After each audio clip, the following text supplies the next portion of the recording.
Alright guys, we're here on part 2 of the Turbo 350 transmission rebuild, and what we're going to install today, we're going to do a high performance build 351 and 2 Transgo shift kit,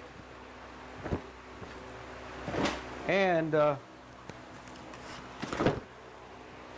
performance kit. This kit is from TranStar, and it's a very complete kit for high performance. It's a little bit pricey, but I mean, on a 350. So we got a regular overhaul kit, you know, paper, roll, rings and seals. Have a heavy duty band, high performance intermediate band, intermediate sprag or roller clutch. Have the intermediate race for that sprag. Screen type filter.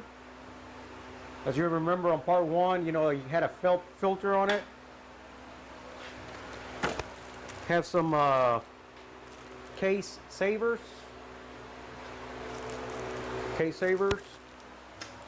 Remember I showed you the case that it was in real good shape, it had no wear. Well, this case savers, actually I like the one that's one piece, you know, the one that looks like a little Texas map. It's like $6-7, somewhere around there. Have a new modulator. It comes with a new modulator hose, you know, corner hose.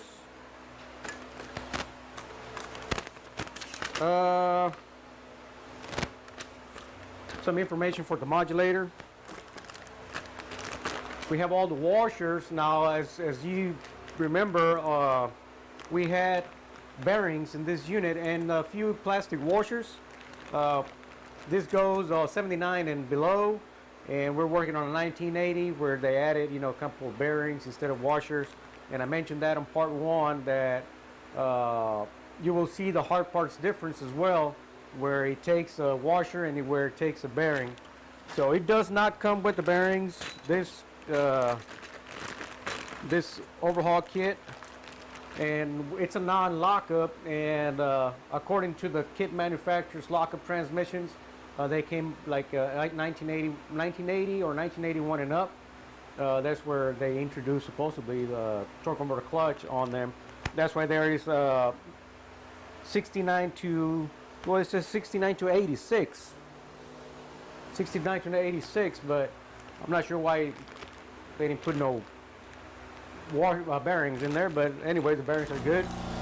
We have a bushing kit, complete bushing kit.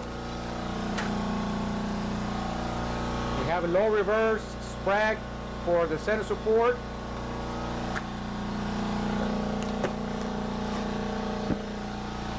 We got all the clutches and the steels. These are racing blue clutches and coiling steels. Let's open them up. I just wait a little second for the compressor to come off and have a little sip of coffee before we open that thing up. Right before we get started. I'm pretty sure that you can hear what I'm saying, but let's wait a little bit until all, you know, we get that compressor to shut off a little bit. Like I mentioned in part 1, we're going to install all the bushings. We're going to install the washers that come in the kit, the ones that we have washers on the transmission. And also we're going to check our clearances. As you saw in part 1 that we had a little shim underneath the pump bearing. There's actually a shim that goes on the case itself, you know, on the rear output ring gear to case. There's another bearing there, and actually you can add another shim there. And we have 2 shims in this kit. Actually, we got 3. We have one in the washer kit for the output, and we have another one for the input. So we got double, but we only need one up on the top and one on the bottom. That's basically all you need. Anyways, let's go ahead and open this thing up.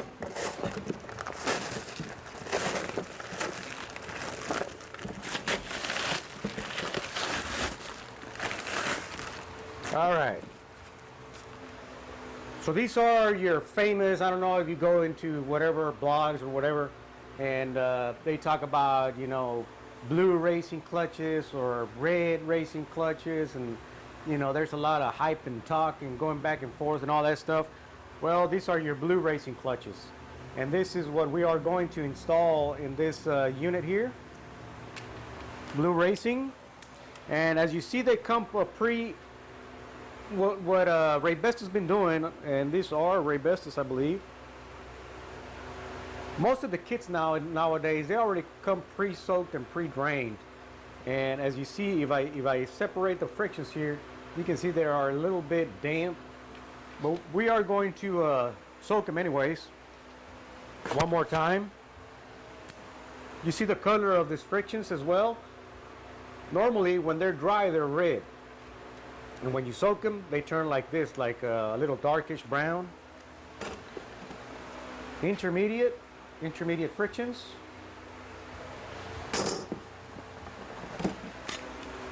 And coiling steels. These steels are black in color. They're not burnt. That's the way they're made. And if you go like this with your fingers, I mean, they feel a little bit rough. You know, this combination of blue clutches and coiling steels, I mean, it's to grab. I mean, you're going to have a real positive shift, and you're not going to have as much slip as you have with your normal frictions and steels. You know, you have a friction coefficient, that's what they call it. You know, so they have a certain amount of slip, and then they grab, so you won't have those harsh shifts. You know, that we back in the day, like on these units, I mean, high performance meant it meant to us burning rubber in second gear and real firm positive shifts that sometimes you will have to you know, we used to, you know, mess with the customers and, man, you're gonna need a neck brace, you know, for this transmission. I mean, it's gonna shift so hard, it's gonna break your U-joints if you don't put any U-joints on it. And I mean, we just messed with the customers back in the days like that. But anyways, intermediate steels, they're all coiling, low reverse, coiling as well. And as you remember, we had a wavy on the intermediate frictions, and on part one I mentioned that, you know, for a real positive 1-2 upshift, we get rid of the wavy plate, of this wavy plate, and we add one steel. So we have our steels, coiling steels. We're gonna eliminate this wavy plate, and we're gonna stack one of these old plates on top of that, in between the piston and the steel, and this is gonna give us a real positive 1-2 upshift. These are intermediate. This is second gear. So we have our kit. We have the two bearings spacers, two bearing spacers, one for the pump, which is this one, the one that has a little cutout, as you see right there, a little cutout. And then we have the one for the output. You know, we have two shims, and then the other two shims there. We're gonna have these extra, but we're gonna play with the end play, and we're probably gonna use the age gauge. I don't know if you know what an age gauge is, but we'll probably use this. We're probably not. I usually go by feel, and I mean, I will grab my my handy dandy pliers, grab the input shaft, and just go up and down. And rebuilders, we've been doing this for a long time. We do it by feel and by look. I mean, yeah, I mean, it's just sometimes, you know, rookies, they complain about, man, you should use the gauge, and you should use all this stuff. When you're a builder for a long time, production, you have to know what you're doing, right? So by doing this over and over and over and over again, you almost by feel, you know what the clearance is, you know where you're at. And production, it's is very important. I mean, you're building and building and building, you got to get the cars out. I mean, if you're going to gather a bunch of equipment and, you know, doing all these kind of crazy stuff, I mean, it's good if you have the time. But like one of my subscribers mentioned that he went to work for It was a franchise, and he started there, and he said, man, them guys are crazy. They wanted me to do all kinds of stuff real fast, and I mean, he quit the job. Well, I mean, welcome to the transmission world. We do a lot of transmissions. They will push you. I think they were pushing him to do, I don't know, like 2 a day or 10 a week or something like that. And in his mind, you know, because he was new to this, in his mind that was like crazy. And for us, it's normal. I mean, we push out that amount of transmissions during a week. So whenever you know what you're doing in production, you always have your setup, right? And you have all your tools handy. You just grab it, just a quick check, and boom, you know, you continue going. So we're probably going to use that. We're probably going to go by feel. You know that some of my videos, or most of my videos, are just by feel and by knowledge, you know, that you accumulate during the years. But anyways, I'm in the field, and some of you guys are still rookies and are watching some other videos from school or whatever, or you're still in school and you're being taught a certain way that whenever you watch my videos, I mean, you post negative comments because in your mind, that's not the way it's done. But once you cross over from theory to reality, you're gonna say, man, I need to keep, you know, an eye on whatever Hiram's doing over there, because you're gonna need it. So I teach by experience. That's how my videos are based. In other words, I always be myself, and I always try not to confuse you, and I try to keep it as simple as possible. Well, anyways, you know, for this short introduction about what we're going to do with this turbo hydromatic 350, the parts that we're going to install in this unit, let's go ahead and have fun with it. All right, let me get all this stuff out of the bench right here, and you're probably not going to see the kit because I'm going to have it on the side over here. But we're going to come, you know, if you've seen my other rebuild videos, you never see the kit next to me, so I always grab, you know, like the O-rings, the lip seals, and the washers, and all that. I start pasting stuff, you know, with my blue and my green assembly lube, and start assembling stuff, you know. And we get the job done. Transmissions work. That's what it's all about. Get the job done. Make sure they work. Make sure you do a good job at it. And I mean, practice becomes perfect. All right, let's get started.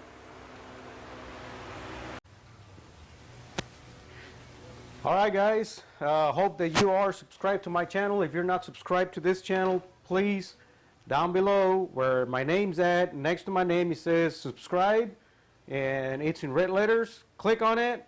It's free, and if you subscribe to my channel, it helps me, and also it will notify you, the viewer, whenever I upload another video, one of my videos, transmission repair videos. Whenever I do upload a video, it will send a notification to you that I have uploaded another video. I have a lot of views, and I don't have a lot of people, you know, subscribing to my channel. I don't know why that's going on, but if you're not subscribed, go down below and click subscribe. Subscribe, okay? All right. Are you ready to get started? If you don't subscribe, I'm not going to get started. You get started? Yeah? All right. Click. All right, let's get started. So the first thing that we're going to do, we're going to change bushings. All right? So I have my bushing drivers here, and I've already identified, you know, I went to my toolbox, and this is the intermediate drum bushing. And as you can see, this is an extra wide bushing. If we look at the drum itself, it has a narrow bushing in it, and we can see a lot of space back here where there's a lot of room for an extra wide bushing, and it's going to cover this space where the original bushing is at. Can you see the groove right here? And that's where this bushing comes in. It's an extra wide bushing. Let me get it out of the driver. This is the bushing that we're going to install there. All right. So we have identified our bushing drivers. I have my pump bushing here, and my pump bushing driver, extension housing bushing, and its driver. And then we have 3 bushings like this. 2 go on the sun shell, and 1 goes on the rear planet. We see here we have a bushing. See that? Bushing here.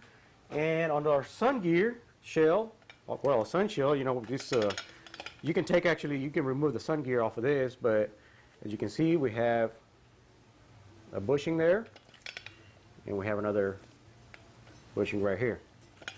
All right, so we got 3 bushings, right? And we're going to use the same driver.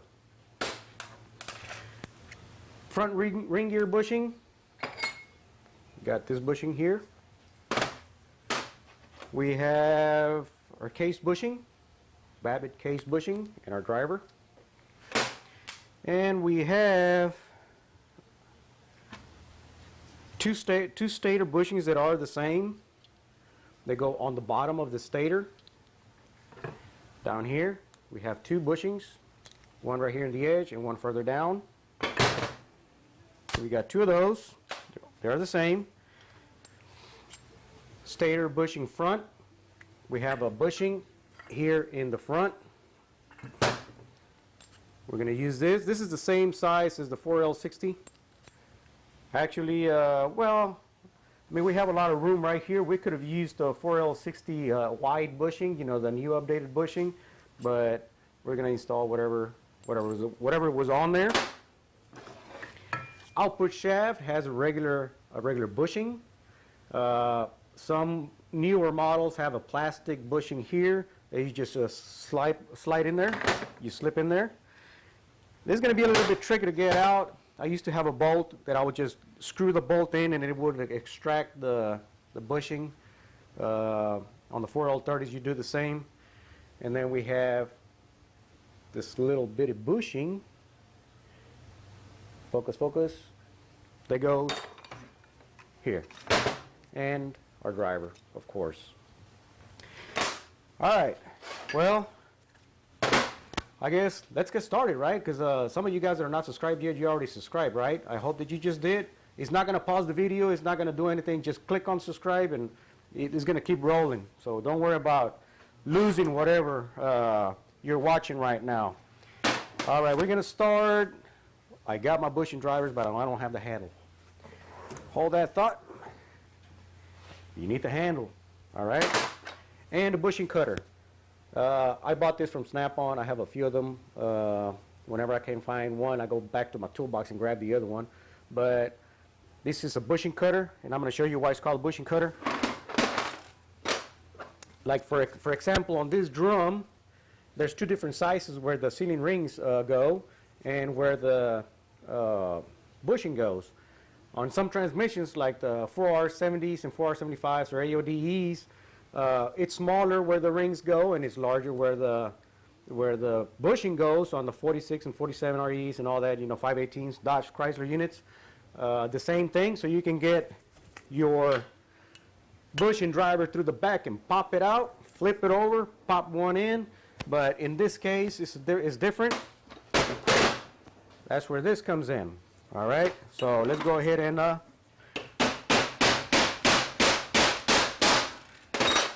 make some noise. So here we go. It did not cut the bushing because it's large enough that, I mean, it just bent it from there and just pop it out. Now here you can see the opening of the bushing. If you can get your bushing driver right there, it'll actually pop it open and it'll just come out easily. On sealed bushings like this on the stator, it's a little bit more of more practice to get this thing done, but here is where you're going to see that the bushing is actually going to be cut, and then we're going to be able to get the bushing out. All right, so we got our direct drum bushing out, and we're going to get the handle for our bushing driver. We're going to drive this bushing. Now, if you have a shop press that is nice and straight, that you haven't messed it up, you know, trying to install hub bearings and it's all crooked. If you have a nice and straight shop press, you don't have to be a big press. I mean, you can just get a press just for pressing bushings in. You can get an arbor press or you can get a shop press, you know, maybe like a 12 ton. 12 ton is enough for this job, and it's enough for the Chrysler's overdrive sections, you know, where you have the 600-pound spring to compress it, to disassemble the overdrive section. A 12-ton press will be perfect. You know, if you're just going to use it for this, don't get hub bearings in there and then bend it all out of shape, because bushings, they have to go in straight.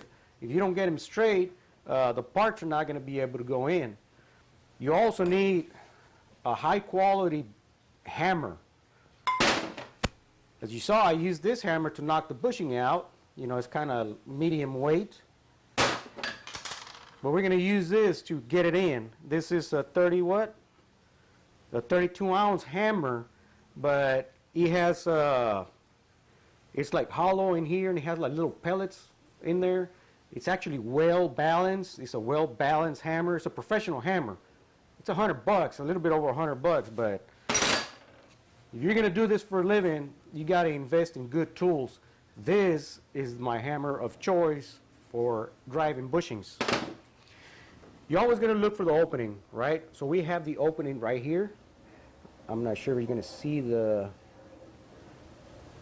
lines right there. That's our bushing where it folds together and assembles together, where it closes this.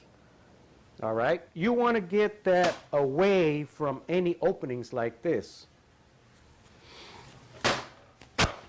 Especially when you're going to install a pump bushing, there you have to stake it on the pump itself so it won't rotate.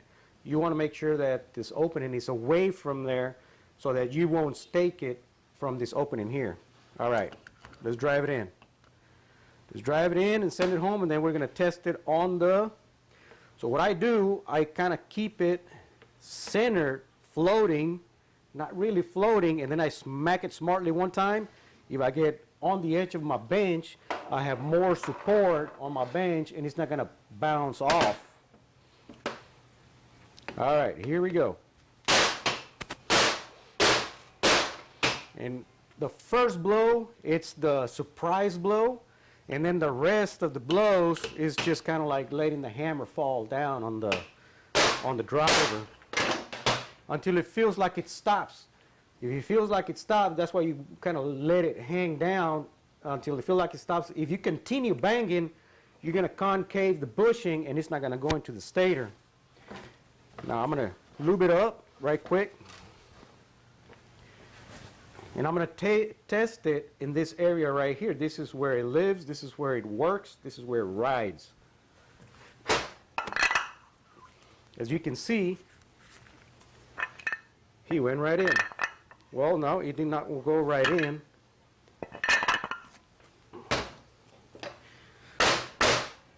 When this happens, and I felt it bottom out,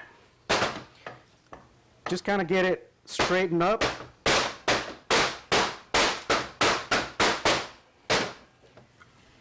And you're going to mold this bushing. That's why I'm saying you got to let the hammer fall down. I kind of felt the end, but I was talking. But you got to get it in there first.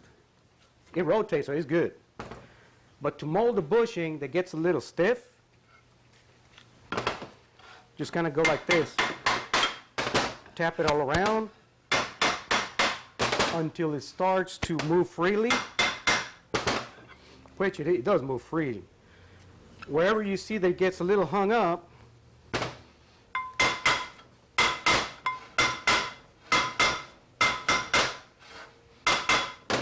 just tap it.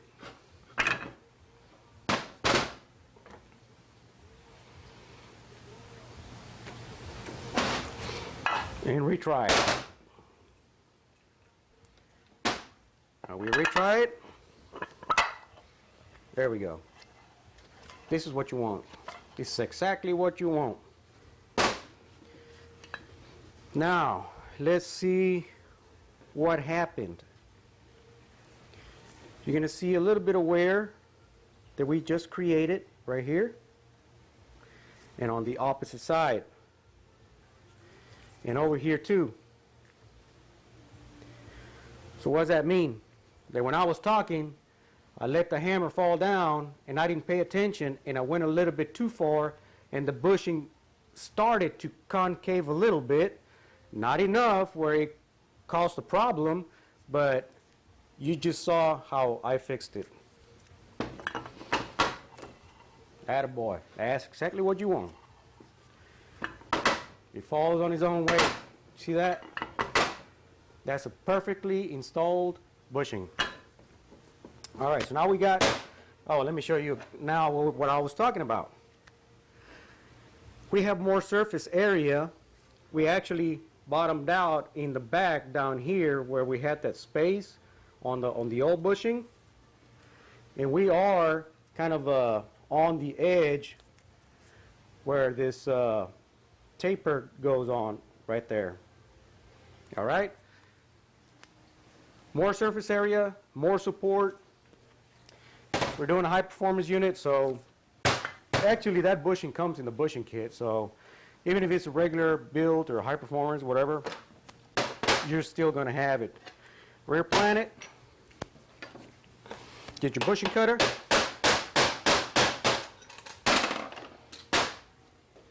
Push it out.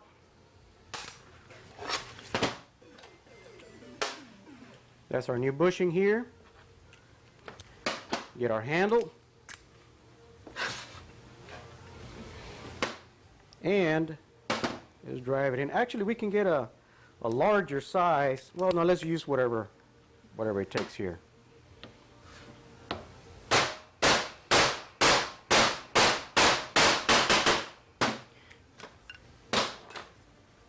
We do it until it stops. That bushing driver actually hits the edge on the sides.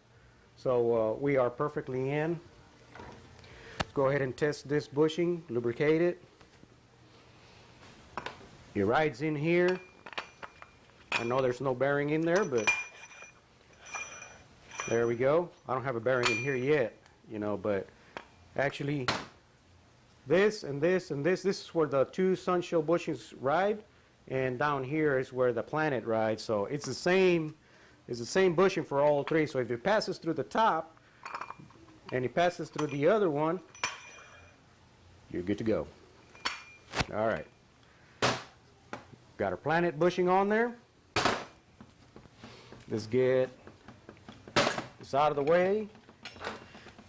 Now let's go ahead and remove our bushings for our Sunshell.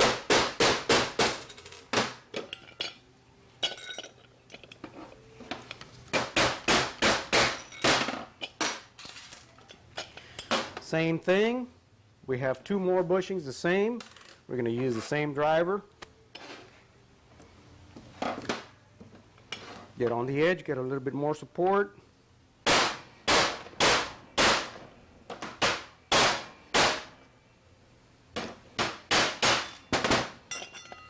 You got to surprise that bushing with the first blow. Then after that, just drive it in.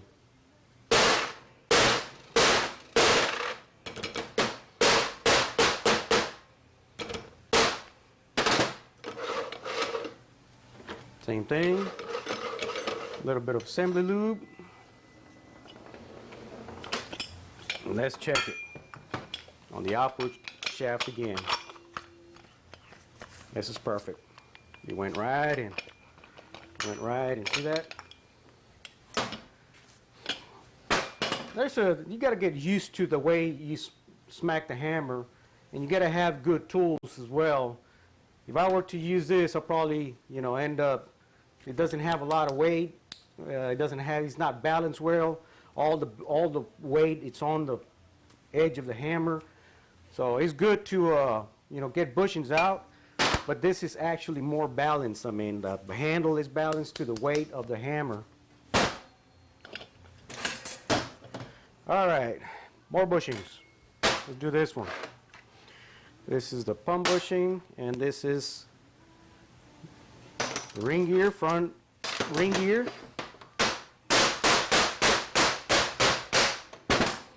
Got it out. Old bushing. get our new bushing. Same thing. Get it closer to the edge. I went a little bit over, but you can go back. If you go a little bit over, there's actually a taper on the opposite end. Well, it's a taper on both ends, but you got to make sure that you can see the taper on both ends. Let's go ahead and check it in our planet.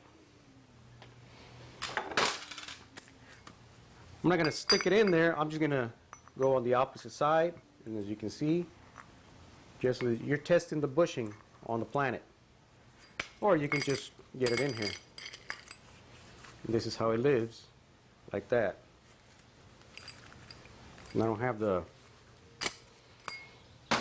washer in there, so I kind of went almost to the edge. All right, what else we got here? We got output shaft bushing, and I'm missing a stator bushing. Here we go. Got two stator bushings, and then the front stator, which is this. Let's go ahead and cut that thing open. We're kind of halfway in there. You can see bottoms out. We have a lot of surface area here. The hole is down here, and there's another hole up here. So it doesn't really matter how far or how deep you go or how up you go, because you have a lot of surface area here. That's why I mentioned a 4L60E updated stator bushings, you know, the tall ones. As a matter of fact, I have one right here. It's a little wider, and you can actually install this in here, but I'm not going to do that. I didn't even notice I had that here, and I got the bottom one too. Well, it's probably the last one I did that I replaced the stator. The new stators come with bushing, so I had this left over on the bench. I do so many of those units, I don't keep track of that stuff. All right, let's go ahead and cut that bushing. It's kind of hard to look for the opening. Sometimes when I try to get these things off, I try to kind of look for it. And I think I do see it right here.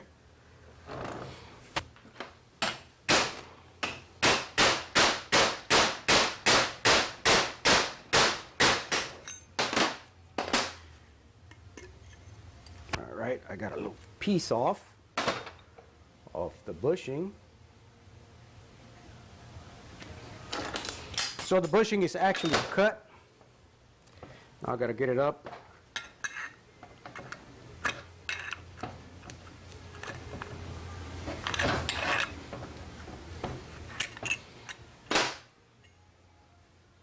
As you can see, the roundness of it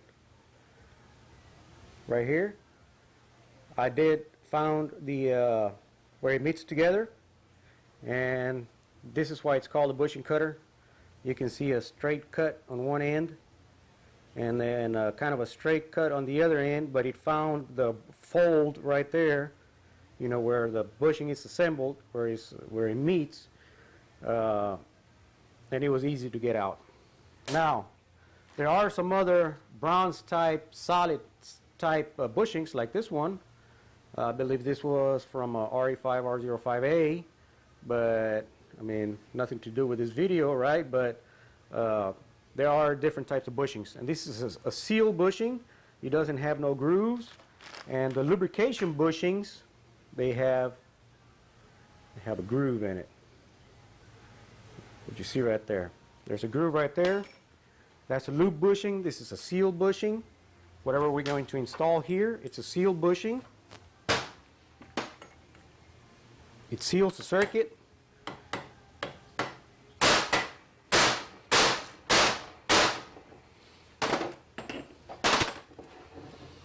So here we are in already.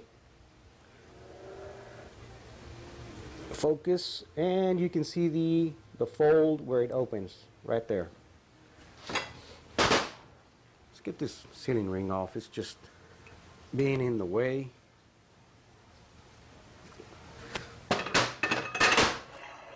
There we go. That's what you want. You got to test it. Test the bushing, the new bushing. One is below flush, and the other one, it's not all the way down, but there is a hole in there. So we have to clear that hole that's in here, in between. So go ahead and get those two bushings out. Same thing. Try to look for the opening on them, if you can find them. On some bushings you are not going to be able to see it, which in this case I have no clue where it is. There's no visual on where that thing is.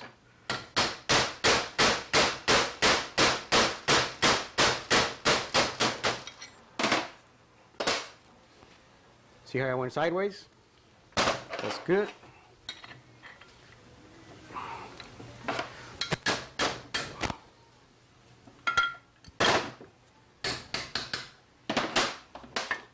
You can actually pry it out.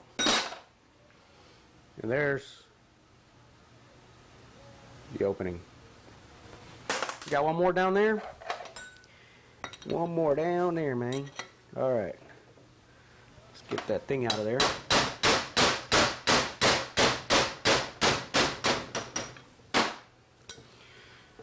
This is a little bit far down.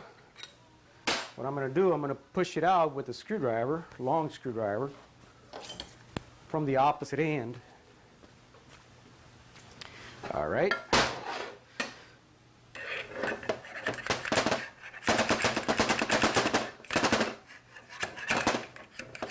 Yeah, I can't grab it.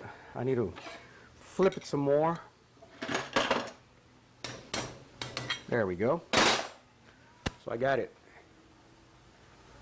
flipped.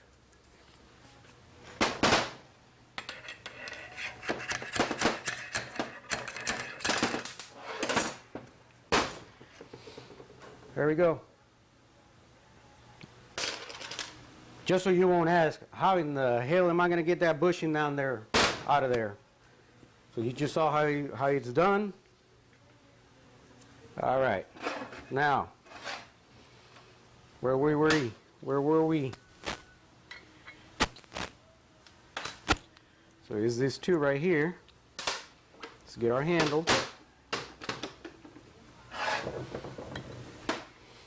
All right, let's go down.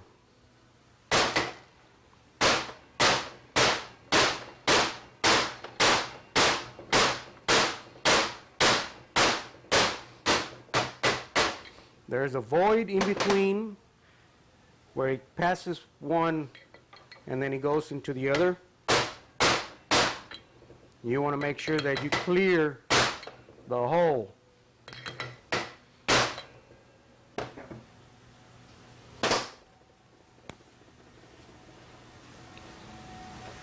See this little hole right here? Well, there's another hole in there. See that hole? I'm going to shine the light. See that?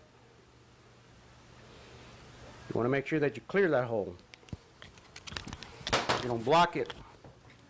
Test it. Brand new.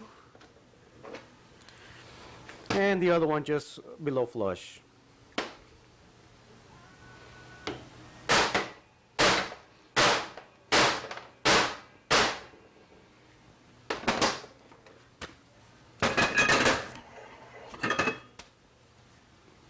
Below flush.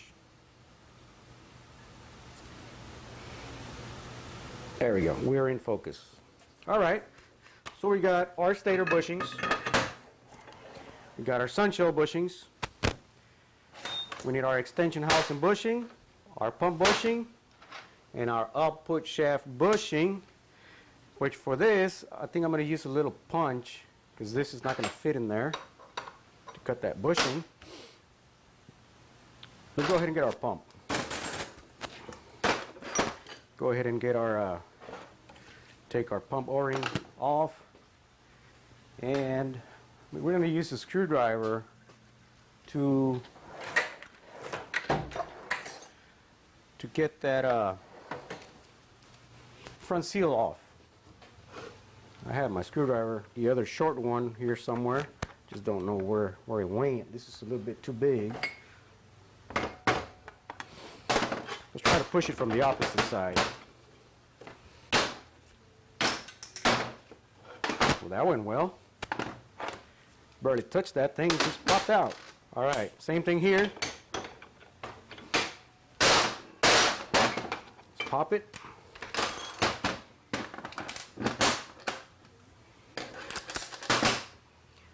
Old pump bushing. New one, remember the opening. See the return on the pump? You don't want the opening there. Nothing's going to happen, but I rather just keep the opening away from there. I can find the opening on this.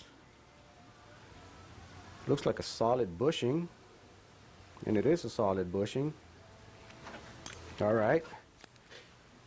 Let's get this thing in there. Element of surprise. Surprise that bushing. I went a little bit too far.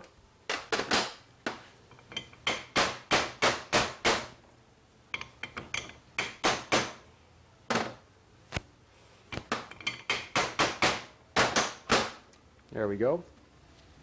Want to make sure that you don't get inside the pump pocket. It's lubricated. And now that we're here, let's go ahead and install our front seal. I need to open my kit. All right, let's open this kit up. And for this, we're going to use a large bushing driver. And same thing, element of surprise. And it's almost in. You want to go around, and you can do that. Make sure that it is. And let's go ahead and assemble this. I know we still got a couple more bushings to go. And as you remember the way what I was saying, that you have to mark, X's mark the spot. You put this backwards. Remember I explained that to you, that the converter's not going to go all the way in, so you got to be able to mark him so you can remember the way it came out. There we go. And I don't have my bolts set up. You know what? Let's just put this out of the way and continue with the bushings. Then we go for a little quick break, and I get all my bolts lined up on a shop towel. And we can start, continue assembling this thing. And if you're not subscribed yet, you know what to do. I know these videos help you. Now you help me. All right, so we got our front planet. We got the rear. Let's go ahead and do the, what do we got left? We got the extension housing and the output shaft. That's it. Now I don't have the seal removed, so this is going to be a little show right here getting this thing off.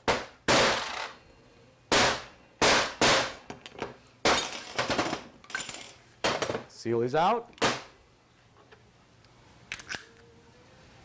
Brand new bushing. Old bushing. Let's get this thing out.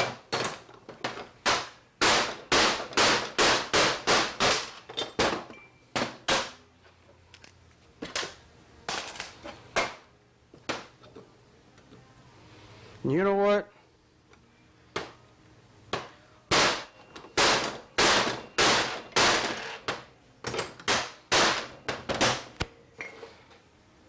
If you subscribe, I'm going to do part 3. Part 3 of this unit is going to be the theory of operation of this particular unit.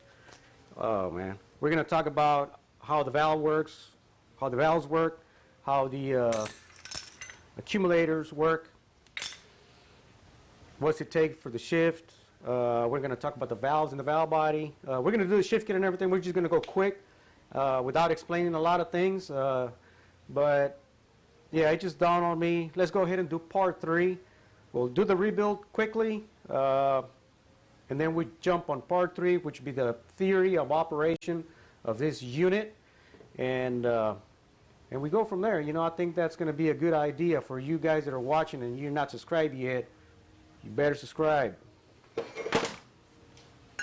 All right, let's get our rear seal installed. Same thing right here. Element of surprise. Oughter done.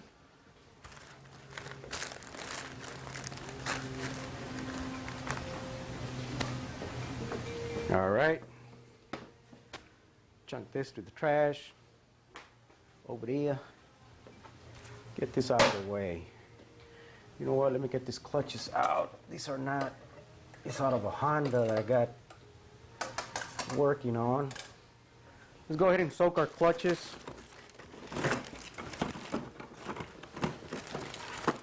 Don't mind that. That's just the Honda that I'm working on. So don't even pay attention to that. I'm not going to film that.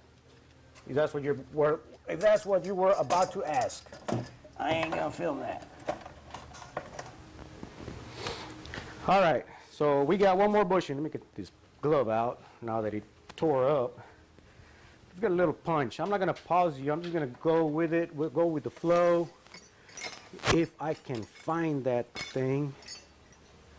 I had a one that was cut on one side. And nope, I can't find it. Can't find it. I guess I'm gonna go ahead and take a break, get everything situated here while I find that little punch that I had one of the ends cut off. It might be on the bench here somewhere. Let's see.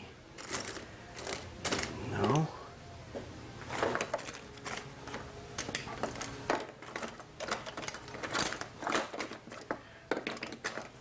No, it's not here. And I use it on my Hondas to split the nut. You know, where the locking, I don't know what I did to it, and I got 2 Hondas here that I'm working on. I know I used it. All right, I'm going to pause you right quick. This is the only bushing that we got left that we need to install. Let's go ahead and move forward, get my bolts here situated, and start assembling this thing. Oh, and I got the case bushing as well. We're going to put the case right here, hang it on the holding fixture, and install that bushing, install this bushing, and boom, install everything inside the transmission. All right, let me go ahead and pause you. All right, so we got one more bushing to replace. Let's go ahead and get this bushing out, the case bushing.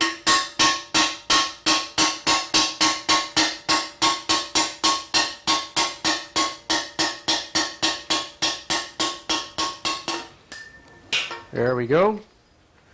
Now it is not going to be possible to install it from this side of the transmission. I'm going to have to flip the transmission over because of the governor pin right here. It's in the way. I'm going to flip it over, and then I'm going to install it from the other side, and then I'm going to show you some other things that needs to be done. Okay, so now we are at the opposite side of the case, you know, inside the barrel of the case. Now let's go ahead and install our bushing. And since I cannot get my hammer in there, what I'm gonna use is just a E4OD input shaft that I use as a hammer sometimes. Let's go ahead and install this bushing.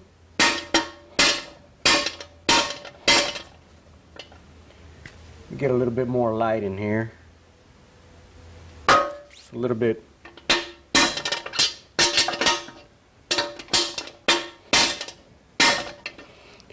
We have to go far enough to clear the lip on this bearing. We're still on top of the bushing.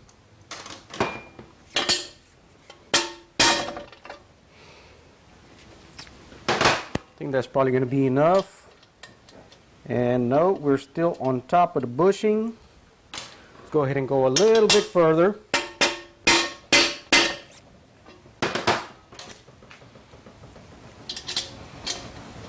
Now we are clear.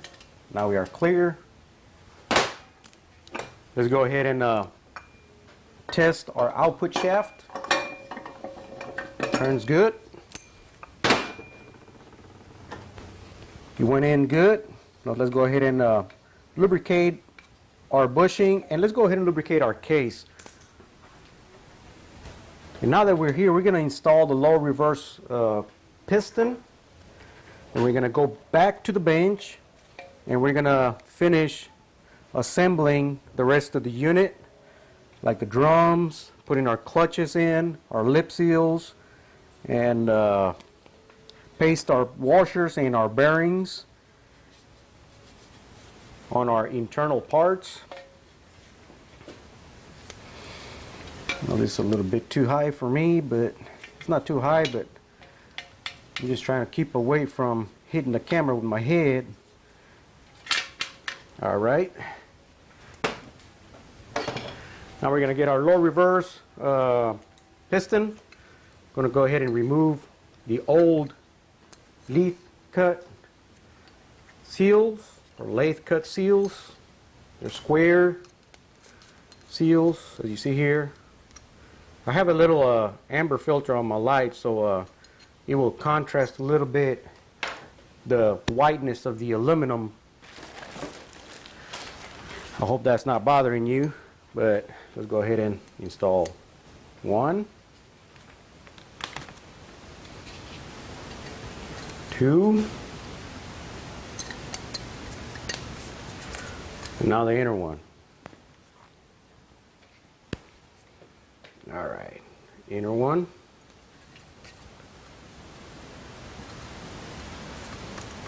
There we go, all three.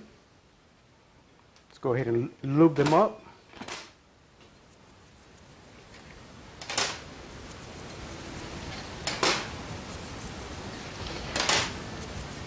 And I have my fountain parts washer. I turn it off, and I turn the fan off. It's getting a little bit warm in here, but anyways, for sound sake, some of you guys complain a lot about that. I mean, you don't understand reality with shop noises. But anyways, there we go. We have our case lubed up. Then we have this notch right here that goes at the 12 o'clock position. Let's go ahead and service, not service it, but kind of align it. You're going to feel it. Let me go up and just kind of eyeball it so I can just push it on. Okay, so I am right at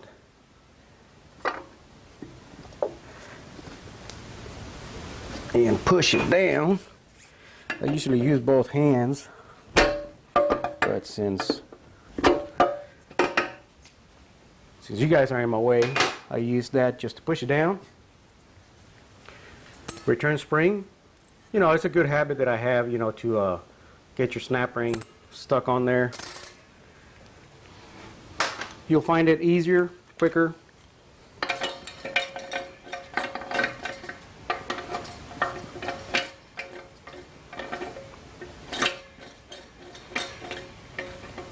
And we get our low reverse clutch spring compressor.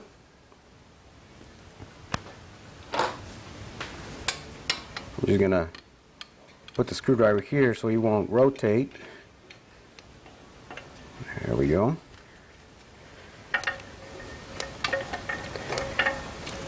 And see how you went to one side? The screwdriver kind of guide it so it'll go in straight. You don't want to get the return spring hung up on the snap ring groove. Now, the installation of the snap ring. You guys are watching? I'll latch one end, hold it with my fingers, and latch the other end. And now I push it with the screwdriver. There we go. remove our spring compressor tool. Get this thing out of the way. Now let's go ahead and concentrate over here on the bench and assemble our drums, or assemble our pump, install our sealing rings. We're going to put both bearings spacers on it, the shims, and we're going to go all the way to the top. We're not going to install the band, the intermediate clutches, but we're going to install the snap ring on the forward planet. Like if we're building it, then we're going to put 2 bolts, tighten up 2 bolts on the pump, and then we're going to check our clearances. But first, let's go back to the bench, and continue over there. Alright guys, well let's continue with this thing. I did not film this step because it takes a little bit of time to do. Remember the case saver I showed you? Well, here's the instructions to it. Let me lower this light a little bit. Here's the instructions to it. It shows the picture of the center support, and it actually tells you, it says notch center support 1/4 inch at the forward design points. So we got to file or grind off 1/4 inch of the center support. But I just want you to show you one thing. Look at the shape of the center support. See the shape of the center support? And the shape of the real center support, it's a little different than what it looks like on the paper. But you have the long opening, which I'm holding it like it looks, but if you look at the lugs on the center support, they're different than the ones on the paper. You see that, right? So it's a little confusing at first in the way it is drawn, but it is shown in this on this side. If you flip it over, you have it where the frictions go, and if you see it, I mean, it's totally different. You still have the top side, but it is totally different. So I have here a 700R4 or a 4L60E. This actually came off 2009, I think, 4L60E. Where I have the marks that I did on the other one. We could install actually this center support. The difference with this center support is that the sprag is wider. It's wider, and I do have a sprag for it. And as you see, this is the original sprag on the center support on this 350. But I'm just going to keep it 350. I'm not going to change anything. And actually, you can interchange them. If you see the center support for the 350 has a recess on here, it's because of the size of the center support, but the size of the low reverse sprag, which is this, right? And then we have, you know, this is kind of flush here, not flush, but if I put them side by side, you can see the difference. This is kind of narrower, and this one has a wide center support. But the reason I'm showing this center support of a 700R4 or 4L60E, 4L60Es has the wider low reverse sprag. The reason I'm showing is the way it looks on the paper and the way the center support looks like. So this center support I just drew the notches, 4 ID notches where you're supposed to grind off 1/4 inch off it. And on this one, I have already ground off. Actually, I ground off 5 points because right here on the X, you're going to see when I put it on the case, valve body bolt sticks out a little bit through there. So I don't want no interference with the snap ring. So what I did, I moved it forward. I moved it over here, but I had already ground off this this section of the center support. But that's no big deal. You have 4 case savers. We're still going to use the original little wire anti-clunk spring on it, and we're going to install whenever we put before we put the snap ring, we put our 4 case savers, and then we install our snap ring. All right, let's go ahead and install the new. I'm going to get this out of the way. Even though I have this low reverse roller clutch, for this 4L60, I'm not going to install it on this transmission. Like I said, like I mentioned, this was just for show, just so that you can see the difference. I'm just going to get this thing out of the way so I won't get you confused.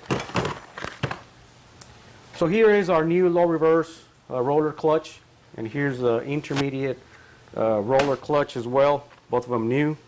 They come in the kit. As you saw, it's a HP overhaul kit. So let's go ahead and install our roller clutch here on our center support. And I just hope that by handling this thing, the yellow marks I drew on there won't fade away upon installation.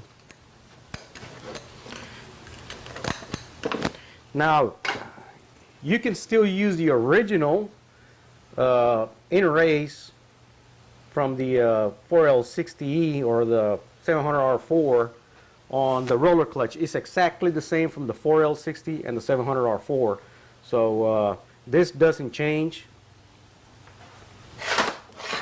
Only the parts I showed you change a little bit. So here it is assembled. All right, I'm going to put this out of the way. Let's go ahead and get our direct drum. Now that we are installing sprags, let's go ahead and install this right here, right quick. Get it out of the little package. And on part one, I showed you, how this thing goes. So it acts like sort of like a cam. It has like a little cam where it kind of goes up like this and then it locks.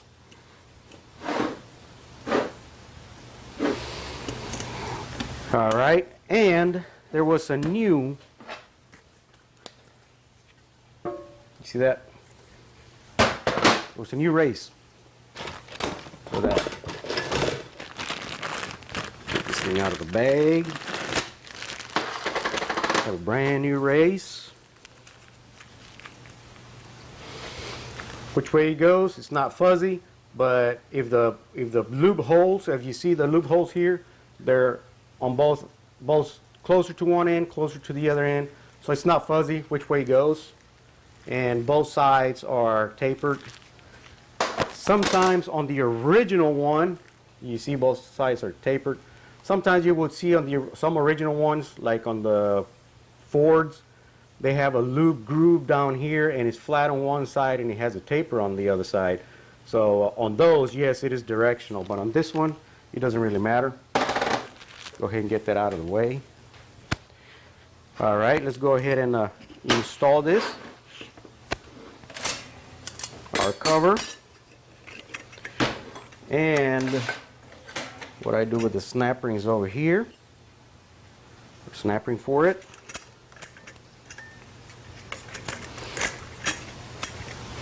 Just latch one end on the groove.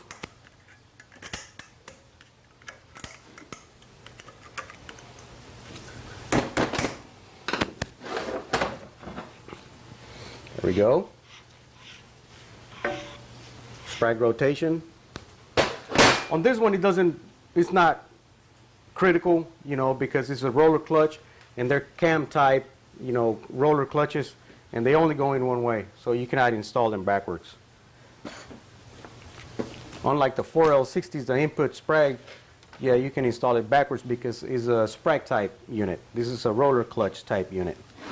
All right, let's gather our bearings. And like I said, there's a new shim for this. Like I mentioned, I have our washer kit. I'm going to use everything from this washer kit as much as possible. Whatever we can use off of it. So we have both shims. We have the shim for the output and the shim for the input that goes underneath the pump. Let's go ahead and just put a little dab of assembly lube just to hold it together. The green stuff, that's what I use on this.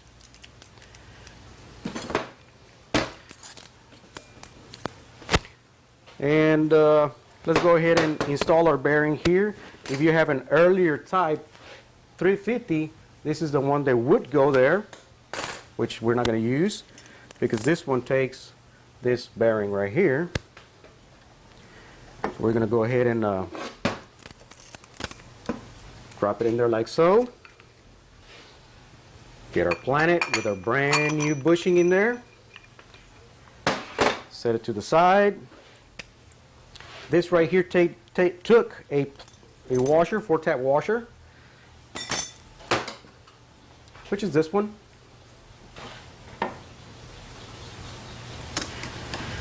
Once they wear, you're going to start seeing this yellow stuff on them, you know, but it's not fuzzy. This is still good. It can be reused. It's no big deal.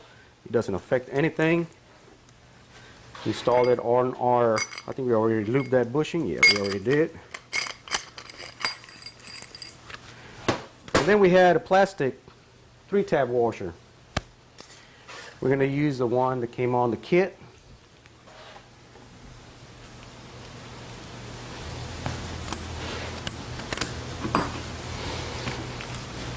As we see right there, the front forward planet.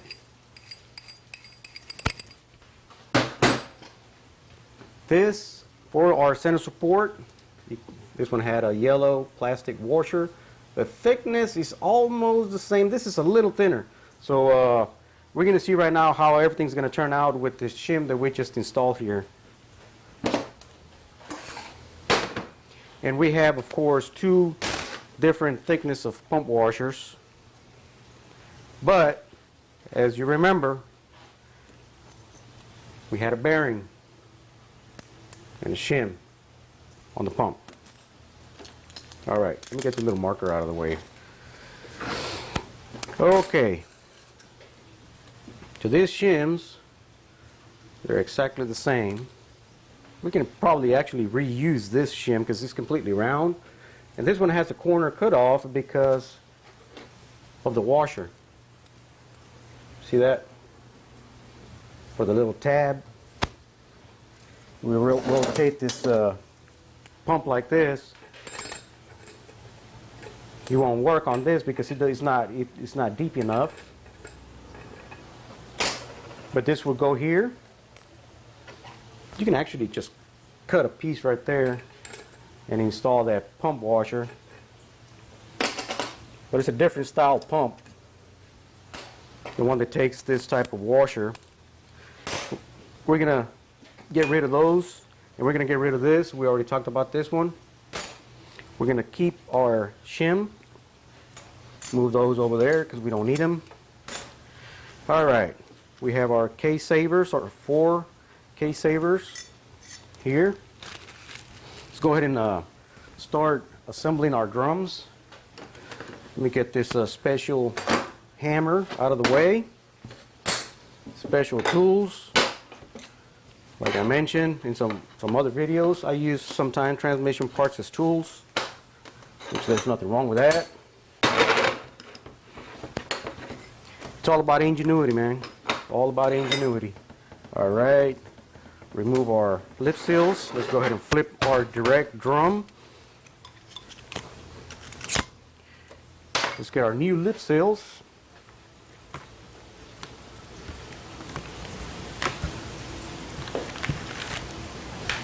Okay, these are going to be for our pump or second clutch.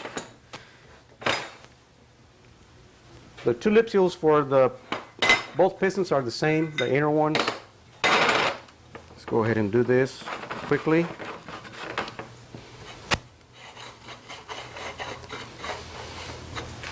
The forward clutch piston, the lip seal is larger. So we have the larger lip seal. You have to remember that the lips go towards the inside of the piston of the drum. Lip seal.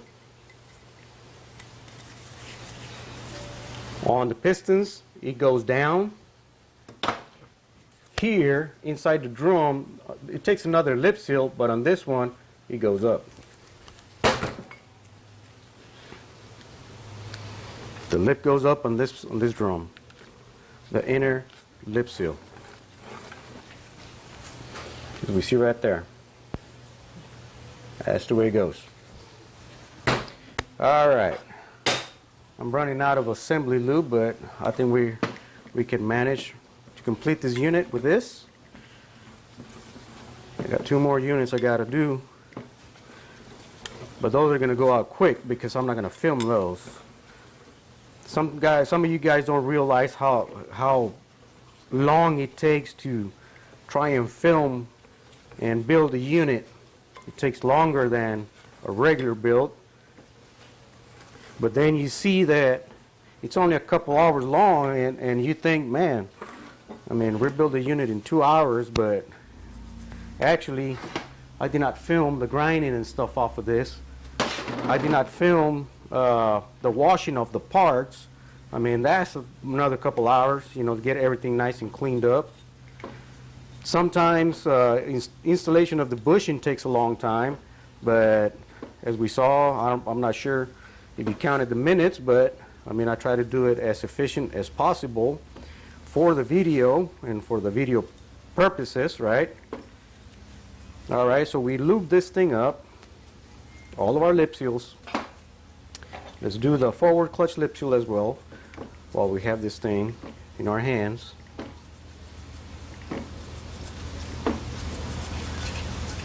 All right. The return springs on the forward and direct, they're different. And one of them is assembled and the other one it's not assembled. I'll probably get my clutch spring compressor over here, my foot press, to show you, you know, the installation of these things. All right, let's go ahead and while we're at it, install these 2 lip seals for intermediate. Let's get the outer one. Install it. Get the inner one.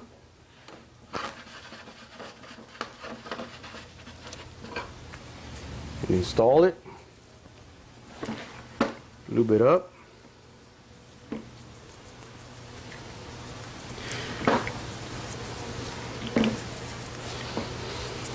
Like I mentioned on the beginning of the video, what you see here, it's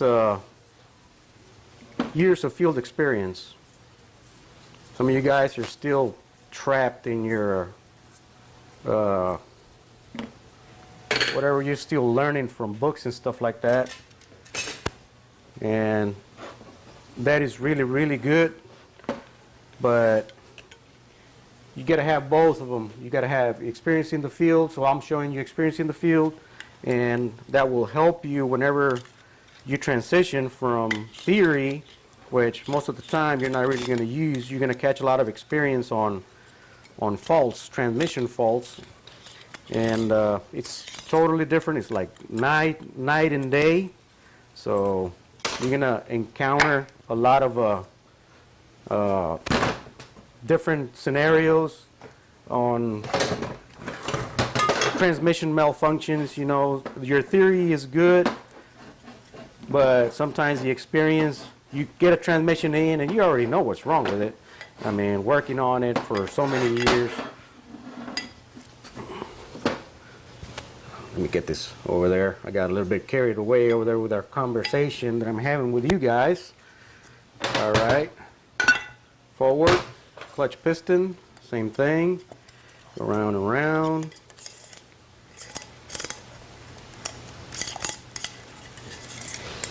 So you're trying to get the lip, kind of like push the lip like a little bit inwards for it to go down.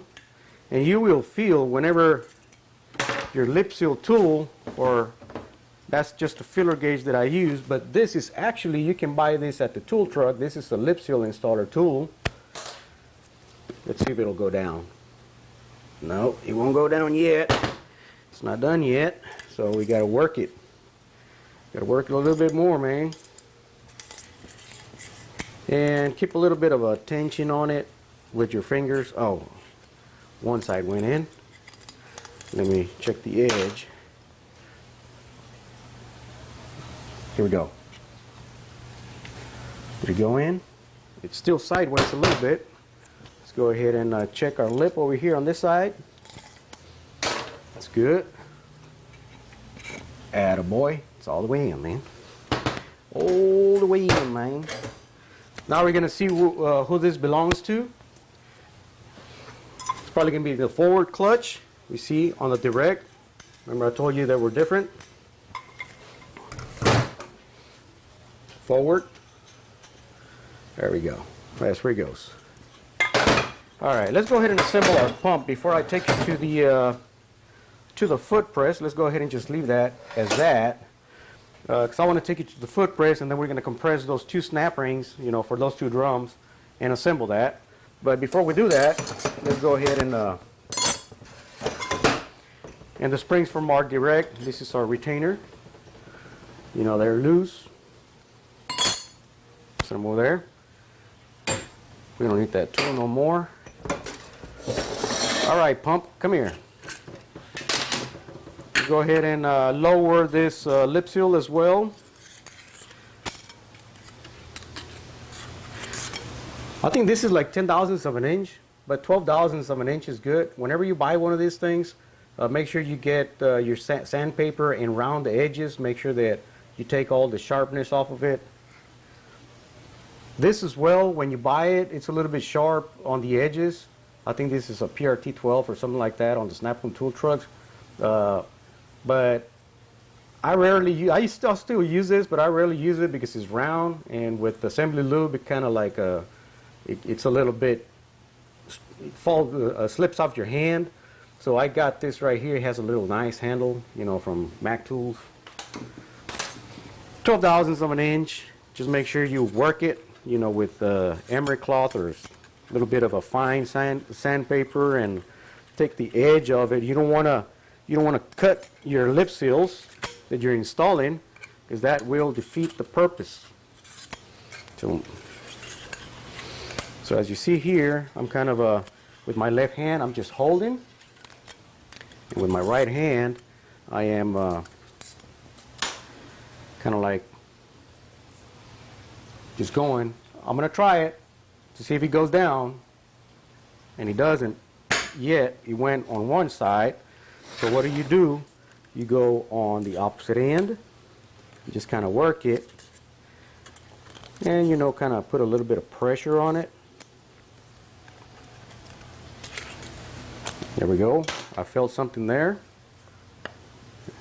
It's still hanging a little bit. Now it's kind of floating in there. There we go. Now it's in. All right, let's align our pump.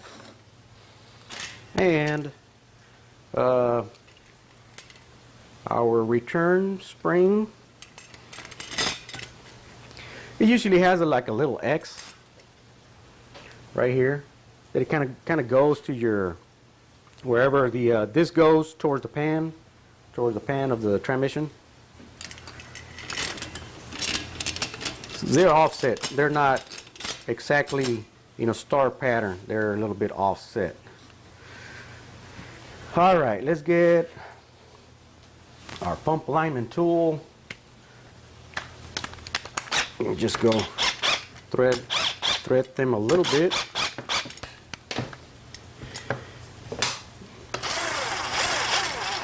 Make sure I got a couple of threads on it. I'm not centered completely. There we go.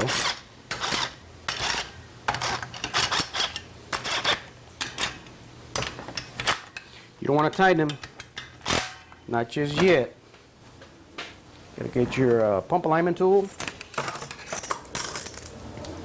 like this, pump alignment tool, or a big hose clamp. All right, let's put our pump alignment tool, drop it in here. Just make sure that this is not cocked sideways like that. Make sure that it's positioned correctly. All right, go ahead and make sure that all the holes are nice I'm going to put 2 pump bolts here just to kind of make sure that I am aligned. And all of my holes look nice and straight except for one. You see, got the screwdriver here.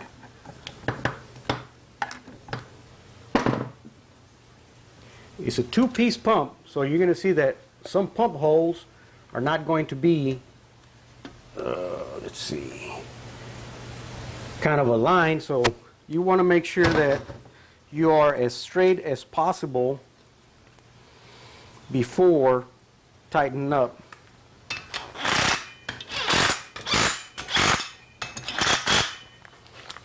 Tighten up those bolts.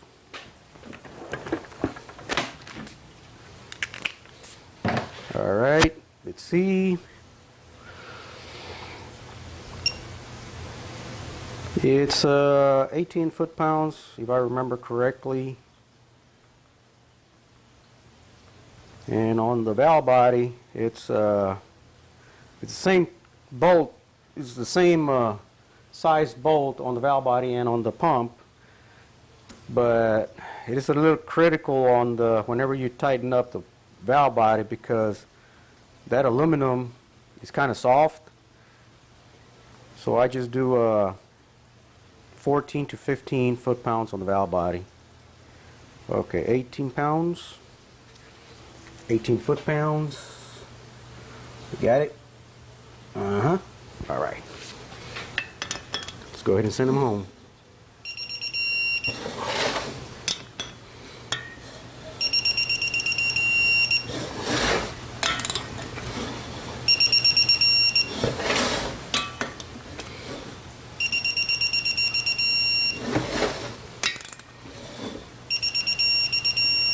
All right.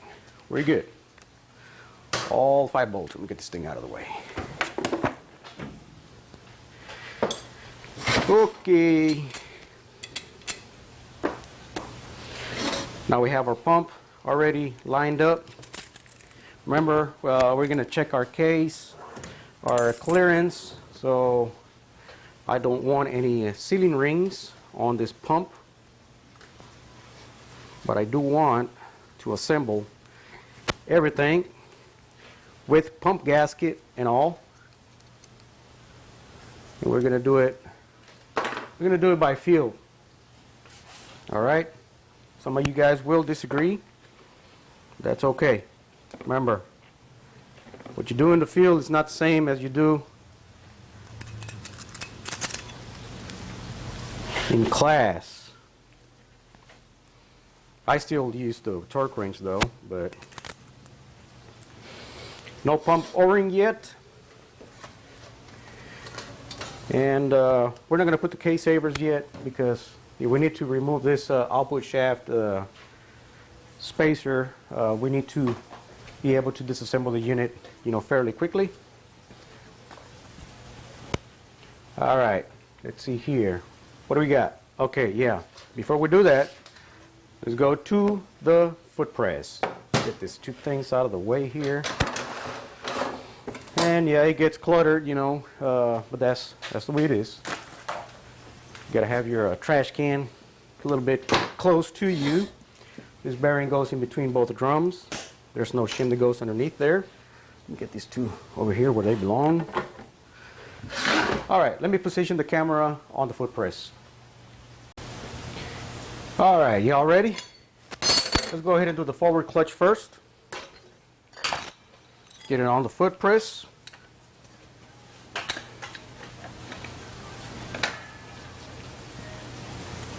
And install our snap ring.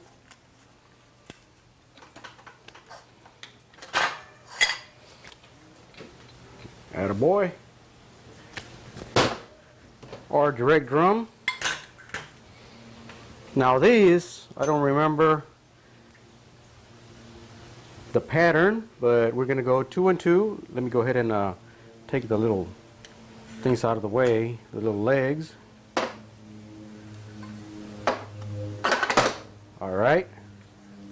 We're gonna go 2, skip 1, 2, skip 1, 2, skip 1, 2, And then we're going to see if we got any left over. And we got 5. 1, 2, 3, 4, 5. Sometimes you will have it like this, like I showed you. But on this transmission, we had all of them. If you have all of them, you install all of them. All right. With my little legs, foot press legs. All right. Get our snap ring.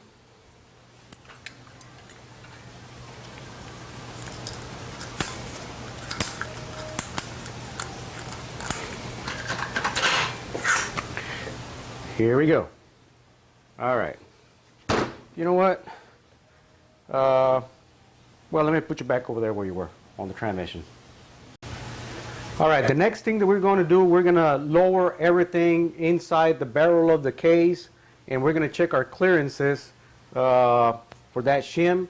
So we're going to install our drums with no clutches, and we're going to install our pump with no pump O-ring and no sealing rings. We're going to torque 2 bolts on the pump, and we're going to check our input clearance and our output clearance, you know, by feel.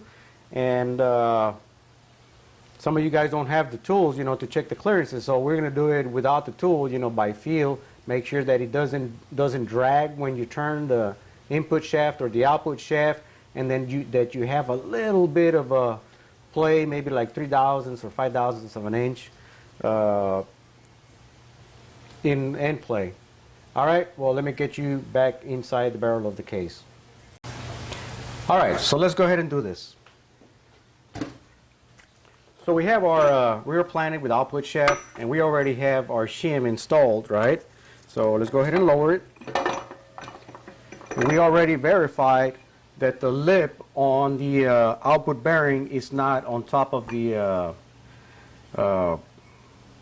bushing. All right. Let's lower our center support.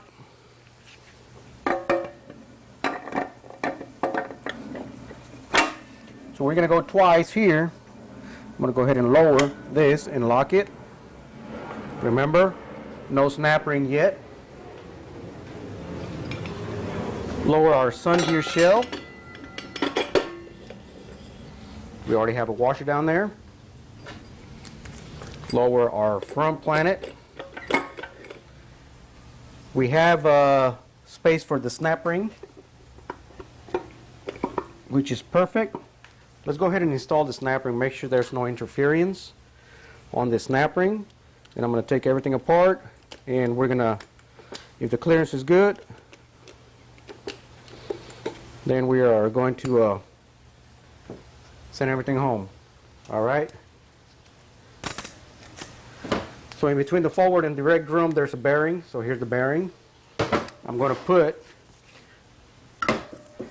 my direct drum on top of it, and I'm going to engage it to the sun shell. Now we're going to put our pump gasket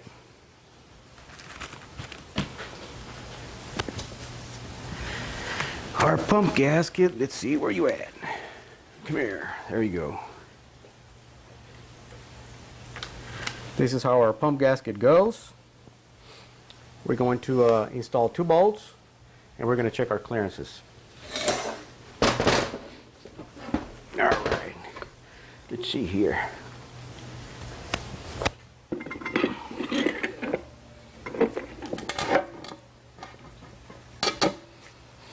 I felt a little bit of dirt. Let's go ahead and install 2 bolts. 2 bolts.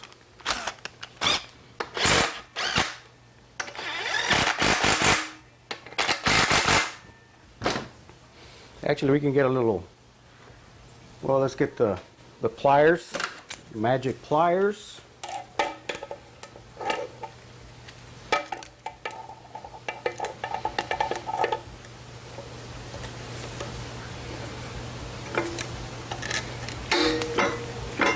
He turns freely. Look at that. Man, we are perfect. Perfect.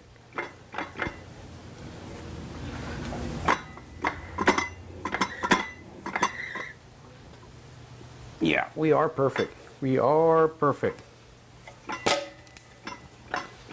You got to be able to turn it by hand. So we're good. Those two shims that came in the kit, that was perfect. All right. Let's go ahead and remove everything.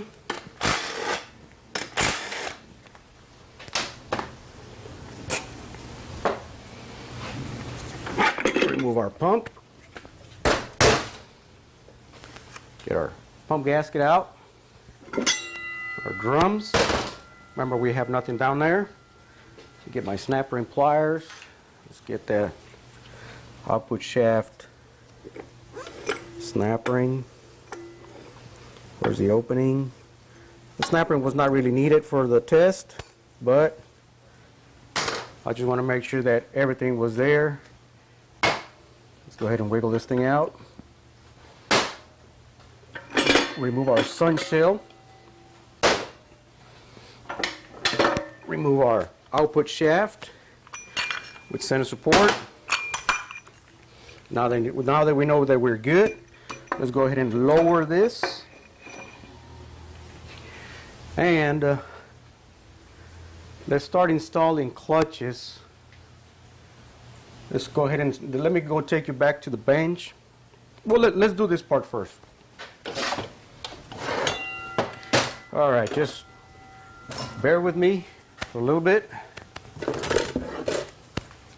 Coiling steels, 1, 2, 3, 4, and 5. Let's verify on our old setup. There's no wavy. 1, 2, 3, 4, 5.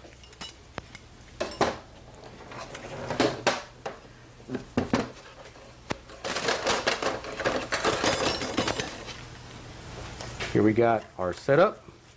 Low reverse frictions with low reverse coiling steels. Let's go ahead and start assembling this thing.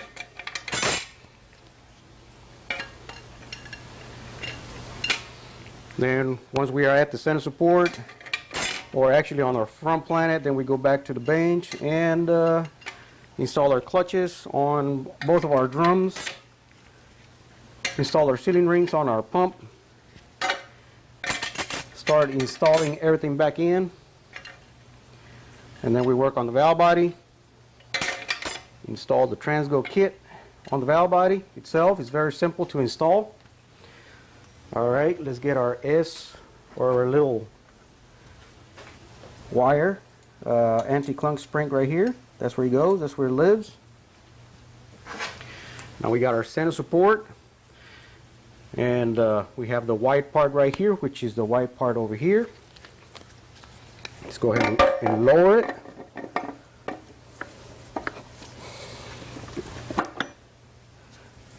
Go ahead and lower this thing. Cocked a little sideways. It's okay. All right, we're all the way down. Lower our race. So we have our original anti-clunk spring right here, which is that's going to keep it like on the downshifts. Is going to keep it from clunking. Now we get our case savers. Remember I told you about this right here. There's a valve body bolt coming up out here, and it was interfering with the case saver. So we drop one,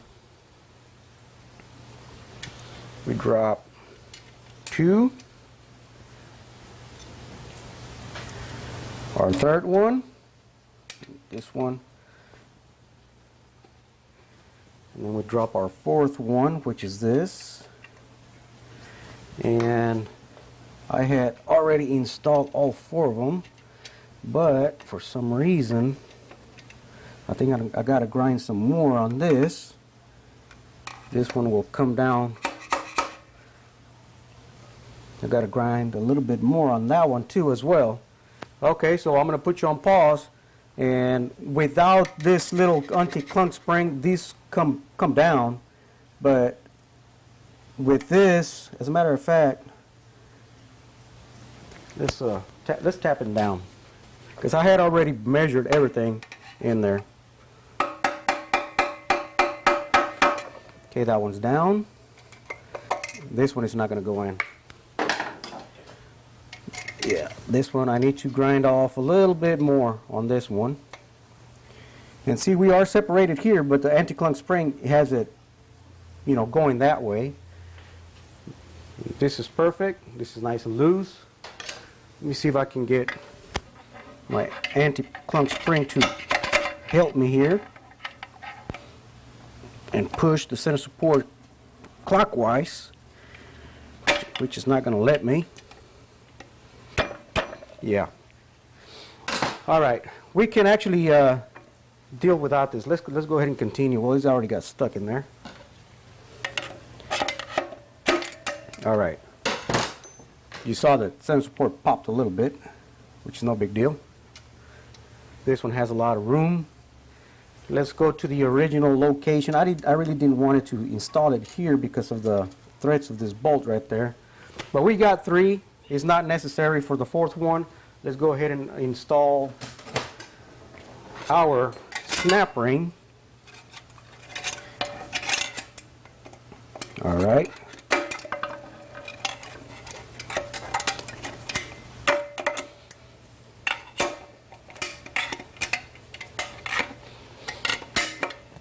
And this snap ring is supposed to go on the case savers itself.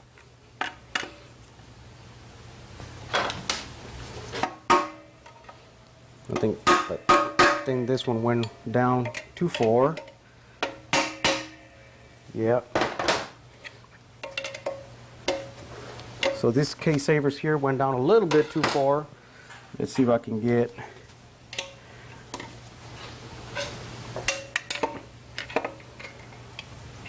this up a little bit with my magnet.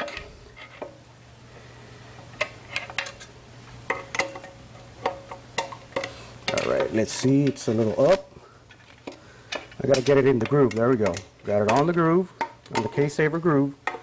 And I think I need to do the same thing on this one over here, which is, it just needs a little bit. Let's see if I can manage to pop it in there. There we go. So we got it popped in there.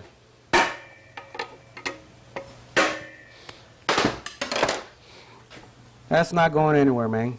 That's not going anywhere. I need to be away from the top of this spring there. Let me push it away from the anti-clunk spring. There we go. Got it away from there. We're good. We got our washer in there. So we need to install our sun shell. Sun shell from Planet Assembly.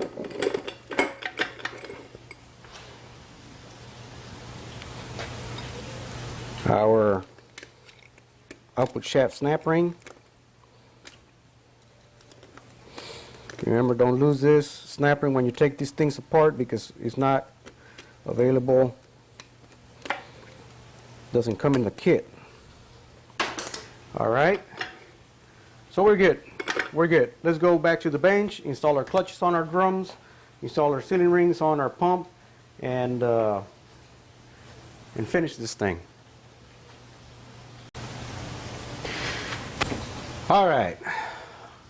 I know I got you kind of high right now, but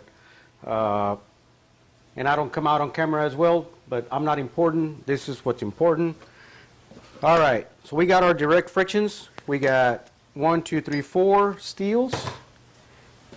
From our coiling steel, we're going to get 4 steels. We're going to get 4 clutches. 4 clutches and 4 steels. 1, 2, 3, 4. Go ahead and install them in here.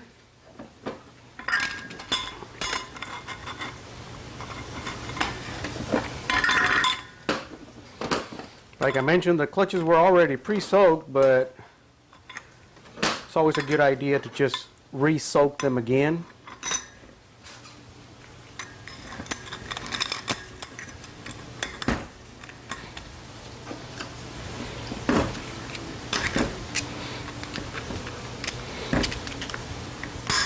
There we go. let's go ahead and do the forward frictions, the forward clutches. This one takes a wavy. So we have 5 frictions and 5 steels. 1, 2, 3, 4, 5. And then our wavy plate. And let me get closer over here. Go ahead and assemble this thing.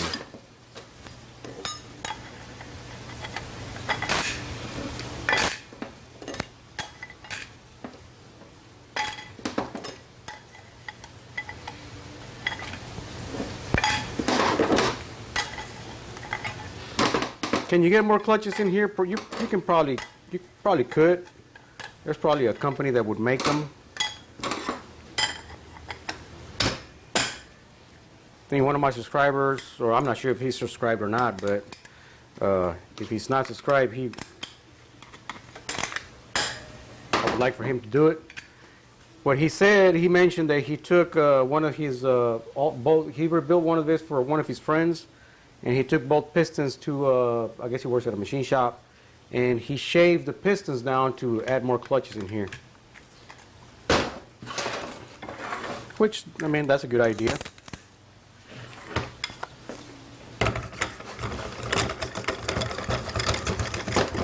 All right, we're going to lower this as an assembly. We got our intermediate frictions, and we're going to get rid of this wavy plate. Remember, 2, 3. We're going to add another steel instead of that wavy. For our intermediate or second clutch, make it a little bit firmer. Second clutch. All right, pump O-ring. This pump O-ring installed in this thing. Get our sealing rings.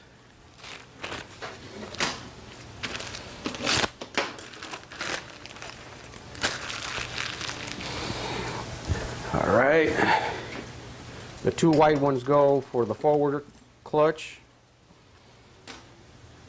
and then you have 3 that are the same.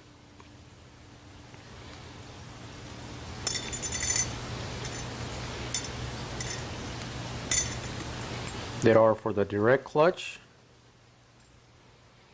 We have here several different types of sealing rings.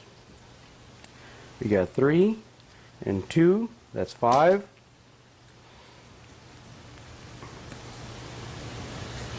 Then we have 1 and 2. These are for the accumulators. Actually, we're missing sealing rings here. We're missing the small one for this. So we're going to have to reuse these. We got the one for here and the one for there. They actually made a mistake and they put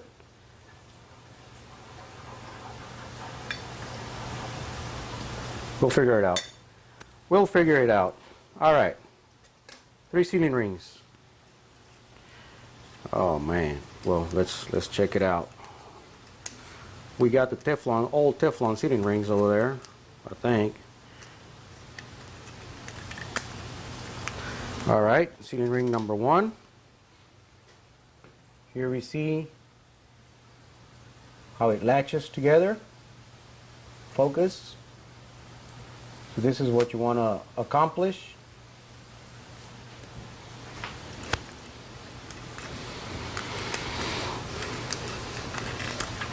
All right, sealing ring number 2. Actually, those Teflon rings, I'm going to show you a little trick. You get a little spade screwdriver underneath it, and you stretch them a little bit, and they'll be like new.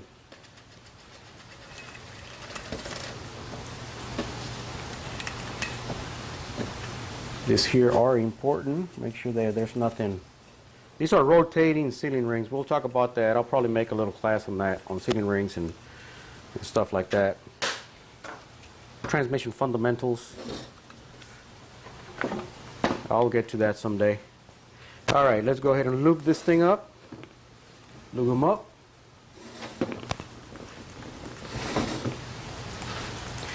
And I mean your bushings, but we already tried our bushings, and our bushings, they went perfect. Let's go ahead and put assembly lube on the pump O-ring. Then we're going to get our valve body, and we're going to disassemble the whole valve body. We're going to talk a little bit about that, but not so much. We're going to do part 3. I have some, I think I got a valve body there somewhere, and a pump somewhere too, off of a 350. So I'll look and see what parts I got, and on part 3 we're going to do the you know, the basics on these things, or the fundamentals on the Turbo 350, how it works. All right, so we got already our pump ready, we got our drums ready, we got our band already soaked and ready. What are we missing? What are we missing, guys? I think there's one thing that we need to do. If you're not subscribed yet, down there next to my name, it says subscribe in red letters. Click on it, subscribe, and if you click on my name, it'll take you to my channel on your cell phone or tablet or PC or wherever you're watching this video. And whenever you go to my channel, it'll say that you already subscribed. It'll say my name and subscribe, and there's like a little bell right there next to it. Click on that little bell, and every time I upload a video, you will be notified. So just make sure that you go to my channel. Once you subscribe, click on my name. It'll take you there to my channel, and click on that little bell. Click on the little bell, and every time that I upload a video, you will be notified. I think that's what we're missing, right? I mean, because we already got this. We already got this, right? We got the drums ready. We got the pump ready. Got the clutches ready. The band. That's all we're missing for you to subscribe if you're not subscribed yet. All right. Let me put you on pause. Put you back in the barrel of the case, and let's go ahead and close this thing up. And I'm going to go ahead and change these little washers here. I'm not going to show you how I change them, but I'm going to put you back on the barrel of the case, and let's go ahead and start putting these things in the barrel of the case. Subscribe.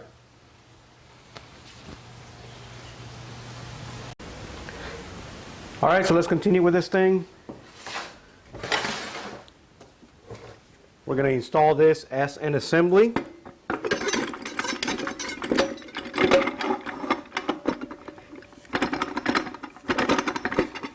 Latch it, make sure it's bottomed out. It is bottomed out. You got to latch it to the sun shell. Now we're going to install our band.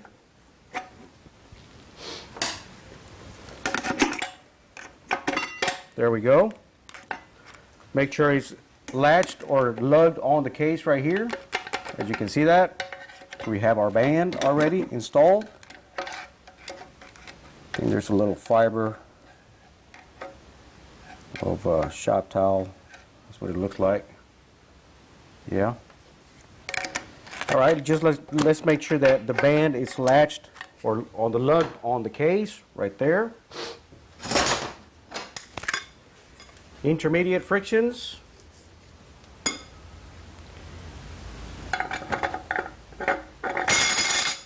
The pressure plate goes in first because the piston, it's on the pump. Drop one of these frictions.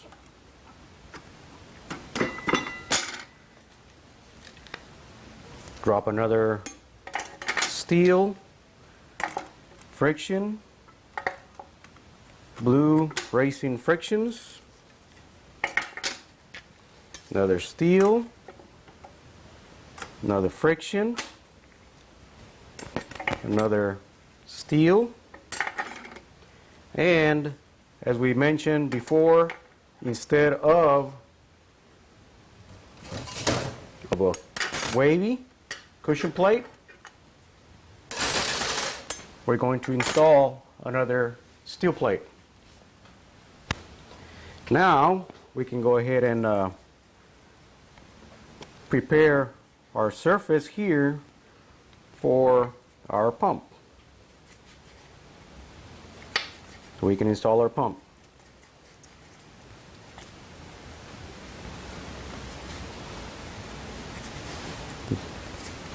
Put enough assembly lubricant in it, on it. Now we get our pump gasket. Position our pump gasket. Now we get our pump and we lower our pump. Kind of guide the bolts. You have to be careful with the sealing rings because they have broken on me before trying to lower the pump. And as you saw a while ago, we put a lot of this around where the sealing rings go, all the way around. You don't want them to break. Now, I gotta push it down because we have the O-ring still on the side of the case.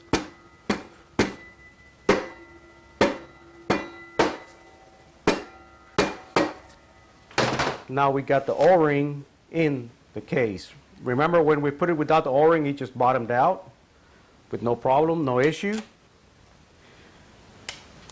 Now let me get a screwdriver, a thin screwdriver, here right quick, and make sure that my pump holes are aligned so that my bolts will go through in the threads of the case. You kind of have to wiggle it and make sure that they are. Actually, I am missing 2 pump bolts. Here they are. Yeah. And to take them off, take these little washers off, I'll just go like this. Take the old one out. Put a new one in. Have another one. I usually just crack the washer open and get my wire cutters, cut it, then twist it off. Get it off. Install a new one. Make sure we are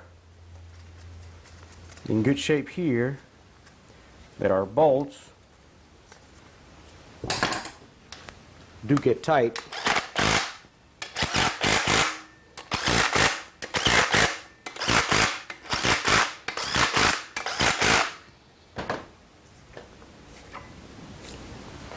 Now we have clutches now, and it's a little bit harder to turn whenever you have clutches already in there. And we have the band as well.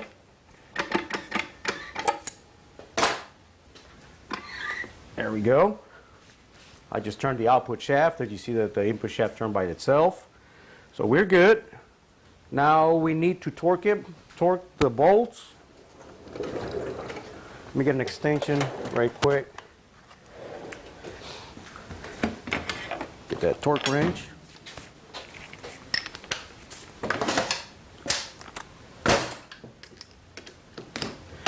Get it ready. I'm going to do 15 pounds. From the 18, I'm going to go down to 15.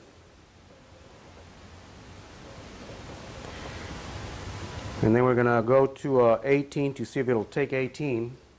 So here we have it, 15. The reason I want to do this, I don't want to strip the aluminum. I've seen that happen a lot. Sometimes you're almost done with the unit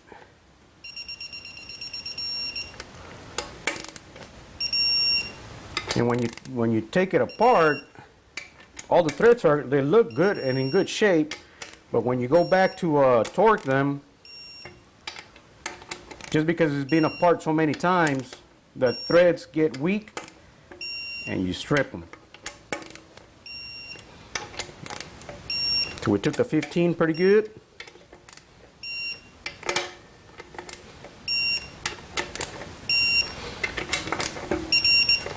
Now we're going to go 3 pounds.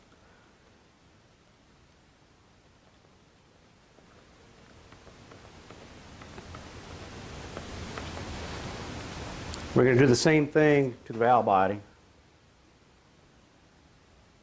18 pounds. Same thing.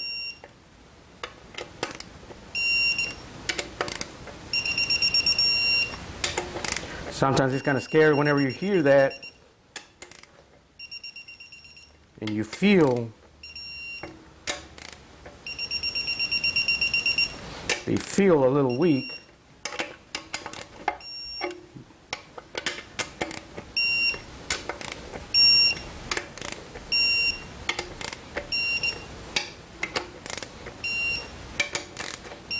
All right, we're good. Two bolts kind of felt a little iffy at first, but everything went well. All right, well, let me go get the valve body cleaned up, and once I get it cleaned up, then we continue. Our next step is to install our valve body. And on part one, I mentioned our 1-2 accumulator, right? And I mentioned about this right here. This is what we used to do back then. You know, get rid of the spring and put this right here. What happens is that you have line pressure on this side of the accumulator, and you're in first gear and line pressure is compressing the spring.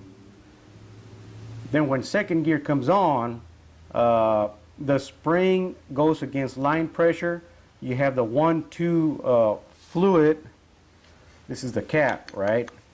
You have 1-2 oil going through here, and the spring actually cushions this actually against line pressure. It cushions the 1-2 upshift, and you have your nice 1-2 upshift, right? We're gonna put a high performance shift kit anyways, so really the springs doesn't really matter anymore. We have this spring right here that is actually broke off, is broken. But this was actually given a little bit firm 1-2 upshift. A lot of rebuilders, they just get rid of the spring altogether, and you have this line pressure against the cover. And then when second gear comes on, it just shoots it, you know, back away from line pressure, and you have a very positive 1-2 upshift. We just take what we used to do. We just take the sealing ring off, you know, just to make sure that they're not in there, you know, causing problems and, you know, great havoc in there. And this is what it looked like before. Some of you have seen this before, and some of you have not. I started back in the early 90s, late 80s, and these transmissions were real popular back then. And we used to make a lot of different things to make these things, you know, shift pretty hard. I used to own a 1970 Impala and a 74 Chevy Nova Super Sports, and on my Impala, more than my Nova, I used to break my U-joints on my drive shaft. All right, well, let's go ahead and continue. Let's go ahead and do the valve body now and the shift kit. All right, now the fun stuff. The shift kit. I have this little hold-down plate attached to my bench. I know this is step 2, but I've been grinding away all the edges, all the rough edges, you know, with the file all the way around, and it feels like it's already good. The problem with this plate right here is that is the way it is manufactured. So this is a piece of steel, right? And they just stamp it and they create this product, right? What happens when you stamp it is that you have an edge all the way around, you know, where that machine just stamped a piece off of it, and it's like a conveyor, you know, he just stamps another one and he just goes and stamps them, right? So whenever you stamp a piece of steel, you're going to have an edge. And as you see, you know, on the plate, I've been filing, you know, using my file, you know, to kind of like get rid of all the edges, rough edges, and I mean that creates a better seal against the gasket itself. So we got that done. So that's out of the way. You really don't need to see that on video. I mean, you You saw the plate, how I had it. You know, you go with your file all the way around, and that's the way you do it. There's always a disclaimer in all these shift kits, and these are designed for us, you know, transmission repair guys, for a professional mechanic that works on transmissions like I do. DIYers, do-it-yourselfers, it is not, they don't recommend you to do this yourself. Take it to a transmission shop or somebody that rebuilds transmissions and they can install it for you. I'm not responsible for your mistakes if you try to do something like this, and I mean, you're on your own. I mean, this video is for educational purposes only and entertainment, and all the instructions that you see here is under your risk. So you're responsible. Don't Google my name. Don't try to look for my number or whatever, because I'm not going to be able to help you. And like I said, I mean, there's a disclaimer. But all these kits, all these valve body kits, either from Transgo, from Superior, Sonex valves and stuff like that, if you don't do this for a living, you're responsible for what you're doing. I mean, you're going to end up buying another valve body or whatever just to get it working. So just keep that in mind, all right? Don't be bothering me Googling my name and trying to get my cell phone number or whatever, because I'm not going to be able to help you. I'm busy all day, and I'm sorry to tell you this, but I really can't help you. But anyways, let's continue with this thing. I hope you guys understand that. And don't be calling anybody that is named like me and try to, hey, are you hiring from the videos? And they're probably going to say no, or they're probably going to hang up on you. So don't Google my name. That's what I'm saying. All right. So here we go. It's very simple. It's only one page in the front and one page in the rear. So step one, you're going to be following this page, right? So we got the D10 regulator valve. We're going to install the green spring. We have the low or manual low control valve. We're going to install a clip right in this position. Very easy. We have the 2-3 shift valve. We're going to install a white spring, and we're going to reuse the original spring right here in this bushing. And then we have our pressure regulator valve. We're going to install either a red or an orange, and this is actually our boost valve right here, our pressure regulator boost valve. So on this step right here, pressure regulator assembly, street cars and hard working rigs, you know, like a 4x4 truck or whatever, install red spring. Competition only, install orange. This guy wants it competition, so we're going to install an orange. We already did step 2. And here it asks us to install all 4 check balls, all 4. In video part number 1, I showed you that you can do something like this, right? Eliminate all the check balls except for the modulator check ball, you know, the one that goes on the modulator, which is this one right here. You can eliminate that, and you drill the 1, 2, and the 2, 3 upshift holes to like 125 thousandths of an inch, somewhere around there, and you're going to have real positive 1, 2, and 2, 3 shifts. I'm not going to show you that on this video. I'll probably show it later on, you know, in the future sometime. So the components of the kit. So it asks us here. It says step 1 on page 2. New special gasket under hold down plate stops high clutch failure. Install hold down plate and gasket after installing check balls and transgo plate with welded transfer plate. So it comes with a new spacer plate. You know, all the orifices and everything is being taken care of. You're not going to drill any holes. This is very, very simple to install. But just keep in mind the disclaimer in the beginning of this section. All right. Manual valve adjustment must be within 1/16 of flush with the back edge of the valve body in the drive position. Back end of the valve body is when you have the valve body installed, it's going to be back here. Then it comes with the new wire clip, because a lot of people, they have a hard time trying to install this little clip. And this is real easy to install. So either we're going to use that or we're going to go back with this little clip right there. And then when we have a gold spring here, the gold spring makes normal traffic shifts a little earlier. Removing gold spring will make normal shifts slightly later. Now with a high stall converter, it's going to shift real early. So we can get rid of that, or not install it, because it comes without one. This is the modulator valve. It comes without one, but you can install that. Like when you're cruising down the parking lot, you're at a Walmart or whatever, and you're cruising down, and then you want, instead of going in low gear, like, with that spring, it'll actually upshift into second, and I mean, you're cruising down the parking lot. I mean, that's what the spring is for on a normal build, not high performance.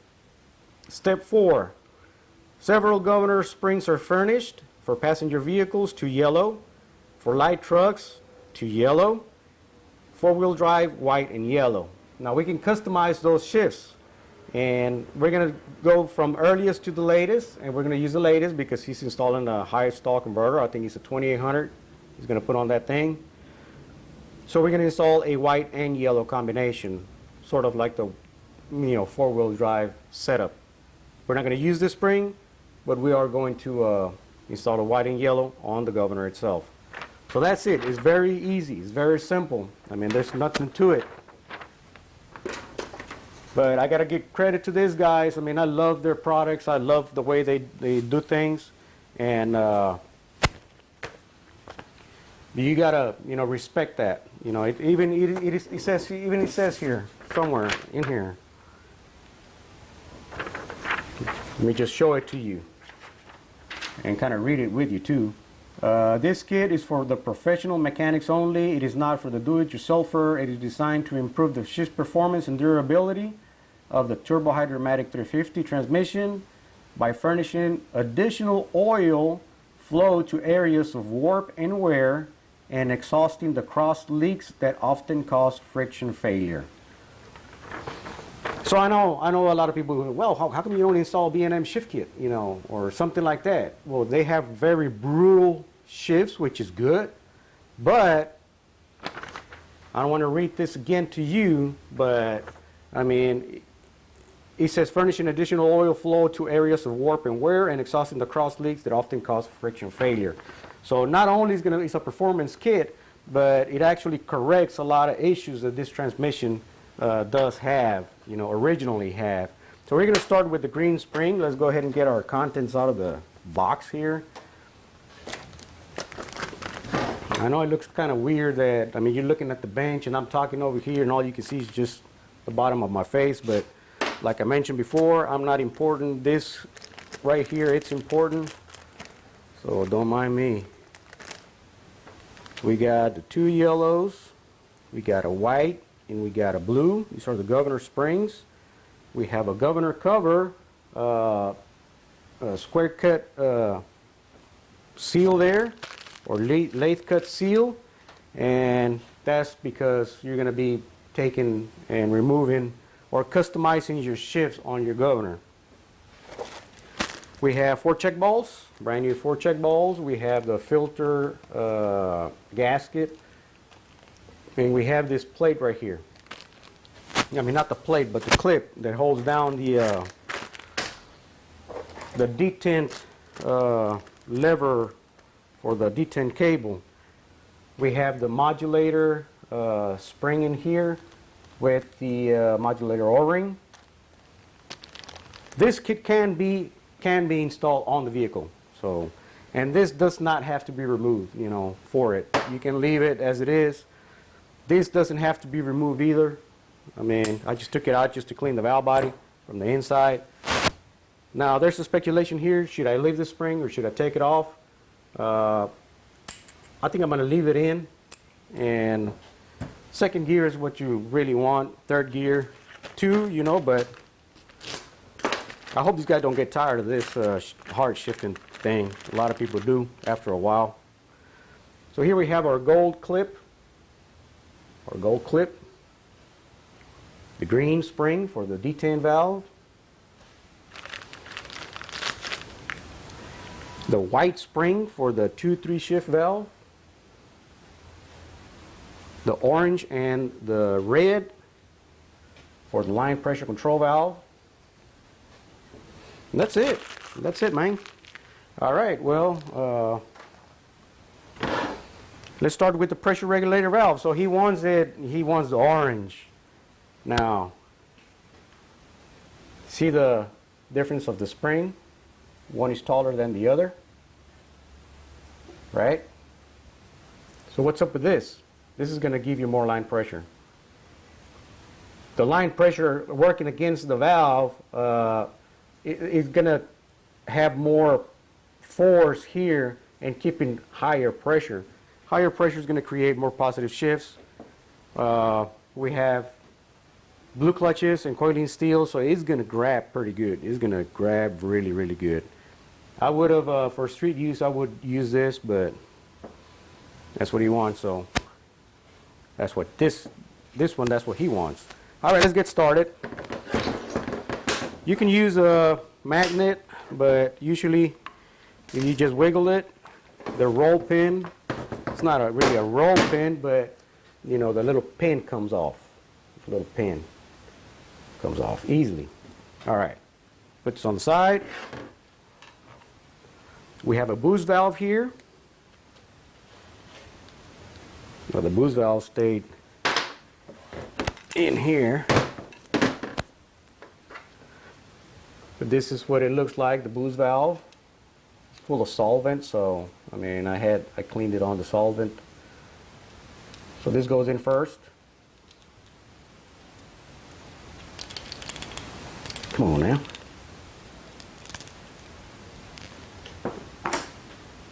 Got to kind of like help it a little bit.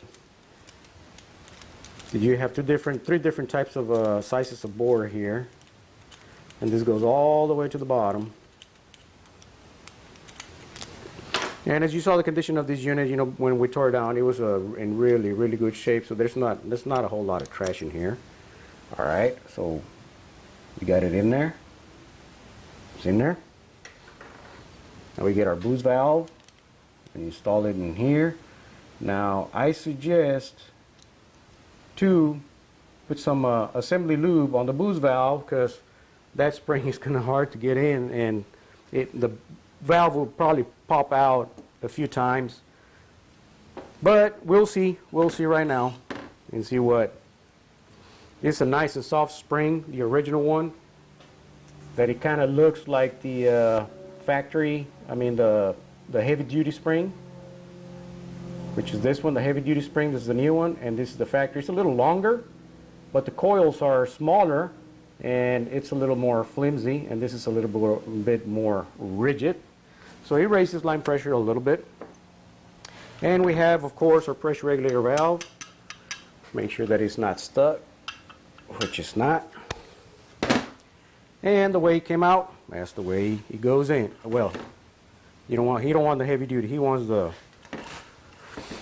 high performance one. All right, well, we're gonna have a little bit of fun getting this thing in here.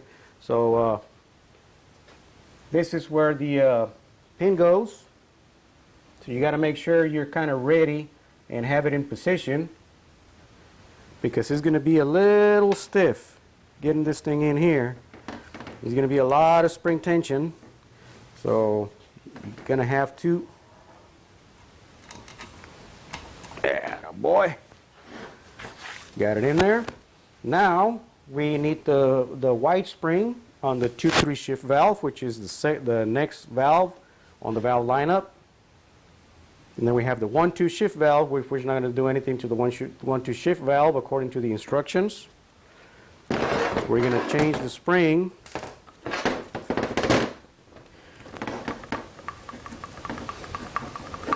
on the 2-3. Where did pliers go? On the other bench. Hold that thought. All right, here we go.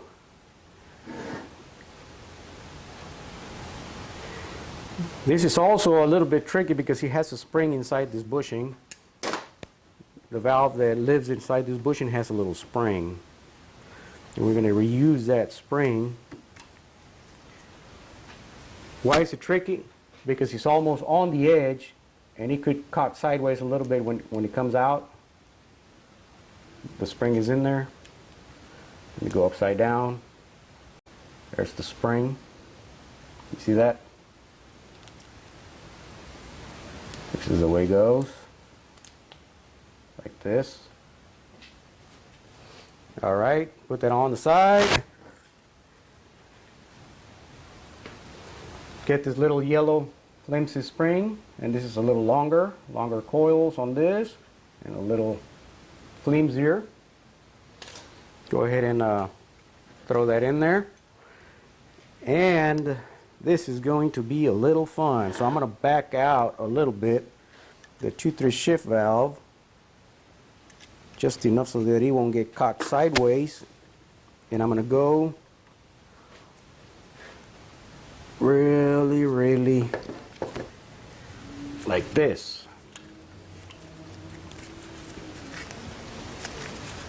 Oh, one little jump. Okay, that was the 2-3 shift valve.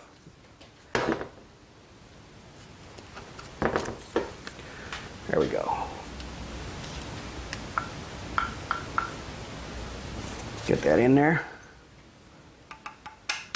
All right. Well, we got that, the 2-3. Now we're going to install our clip. Now the clip, I'm going to put some assembly lube, so this clip is actually blocking that valve. I'm going to put some green stuff in there. Let me see a little. Let me get this thing out.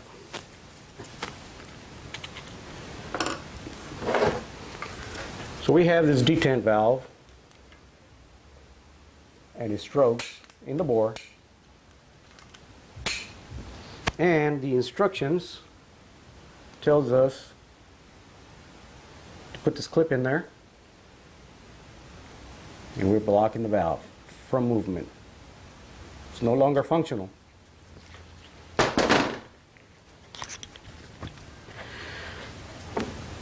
On part 3, we're going to talk about this valve too. We're going to talk about the shift kit, why it was modified like this. Now the green spring.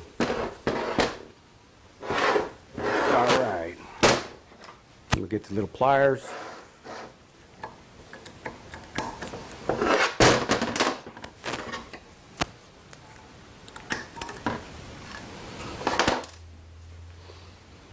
Original green spring. This is actually a little shorter.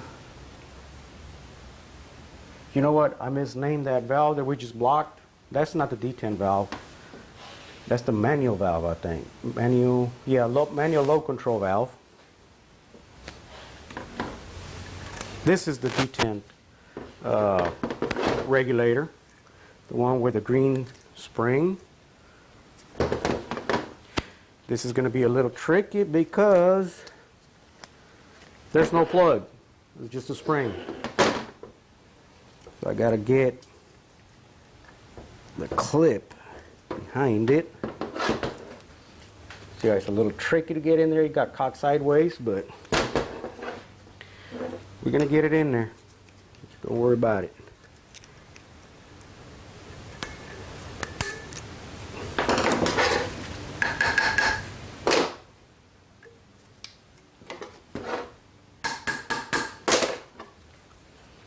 All right,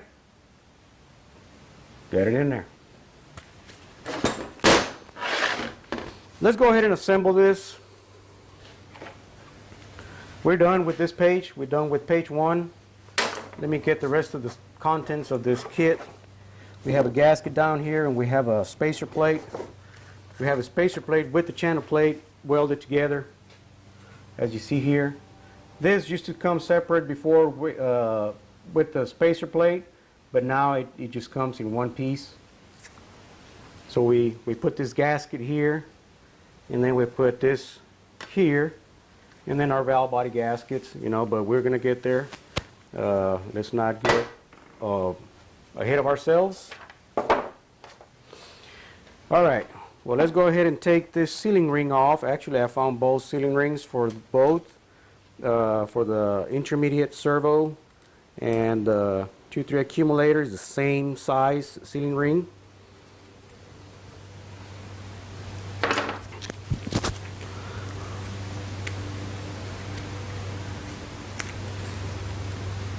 So what I'm doing to remove this, I need to get behind it. This is the trick that I was going to show you. You can go actually all the way around like this and stretch the sealing ring, and it actually works like new. But we're going to take it off. Going to take it off, deburr the edge where I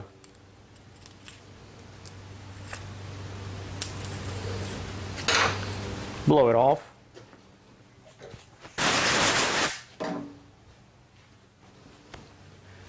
Install our new sealing ring.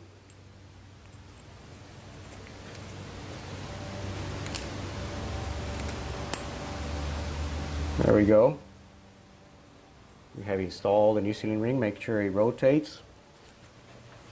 I'm going to lube this thing down. We could leave it without a spring, or we can actually use a softer spring so it'll come back to its place.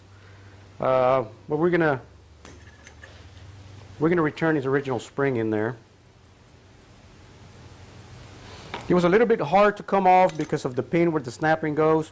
It had a little edge on it.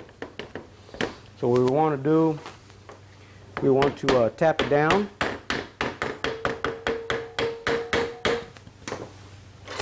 Now we're going to get our magic pliers. We're going to compress that accumulator like that. We're going to get our snap ring, a little bit of screwdriver, got it on there, and voila, and install it.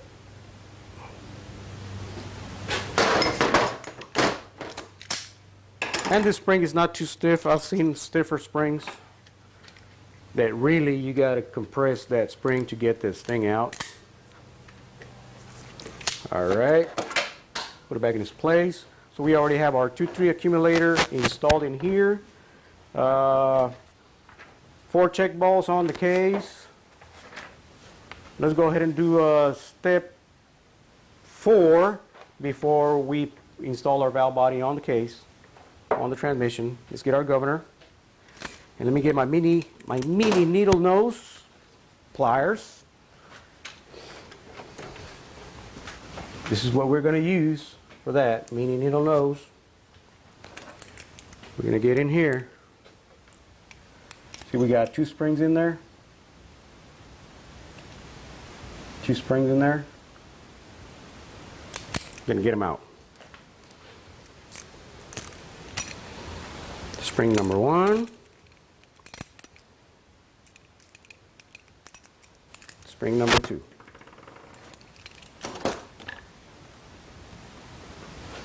Our original little springs. Governor springs. Alright. So we opted we're going to use a white and a yellow. Alright.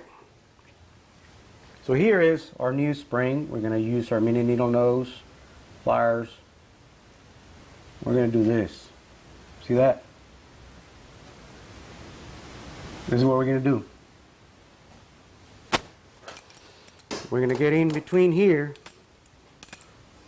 And I'm kind of a little bit away from the camera. Oh, oops. And you're way up there. So I have the transmission right here in front of me. Let me get this in here.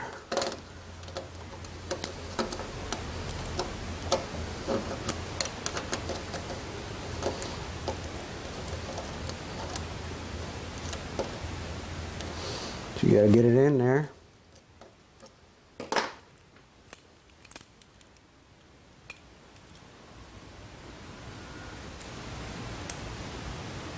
Got it on there. That was a white spring. Now we're going to get the yellow spring. Same procedure. It's a little bit stiffer. So it might be a little bit more challenging to install it. Let me see. I'm in a real bad position here. I'm going to try and look at the camera screen to get this thing in there. No, I cannot see it. but it went sideways because I can't see it. So let's not do that anymore. Let's go ahead and just install this spring.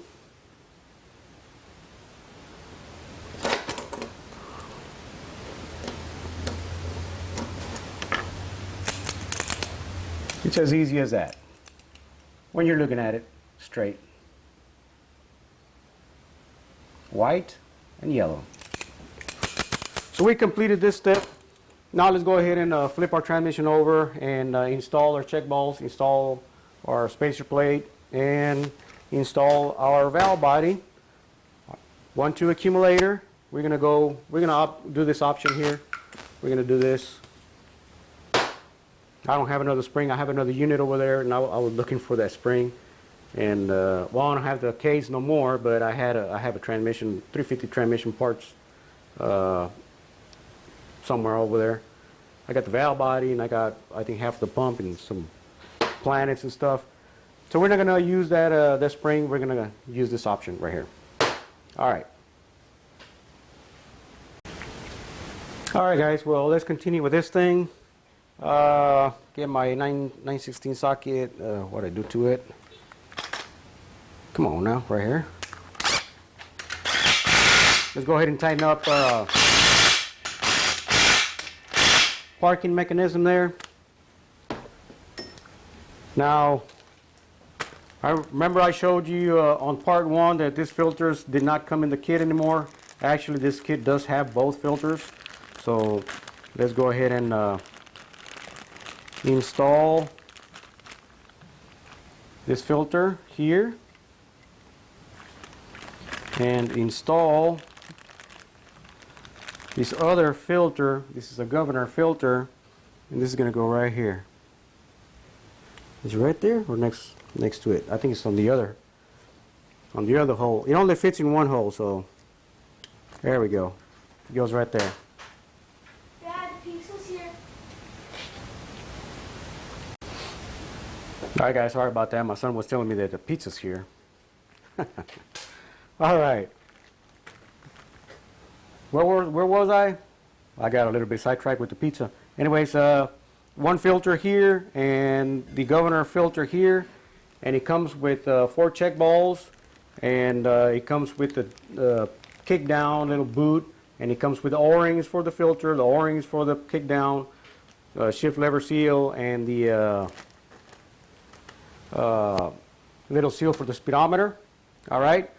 Let's go ahead and install our intermediate servo. Go ahead and lube this thing up here. Here's our intermediate servo. Drop down the spring. And here. And let's lube this thing up. I already have the new sealing ring in there. Let's lube it up. And we're going to use the same,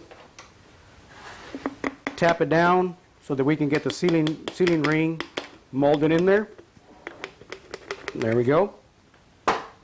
Now let's get our 4 check balls. I'm going to use the ones that come in the shift kit, so I have them over here on the shop towel already. Check ball number 1, number 2, number 3, and number 4 right here. 1, 2, 3, 4 check balls. All right. We get our spacer plate that goes right here, right? So let's go ahead and paste our gasket. Put some assembly lube.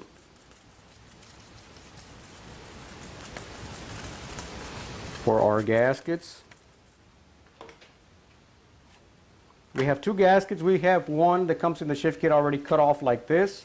And it's cut off from the top because to make room for the transfer plate. Now let me show you the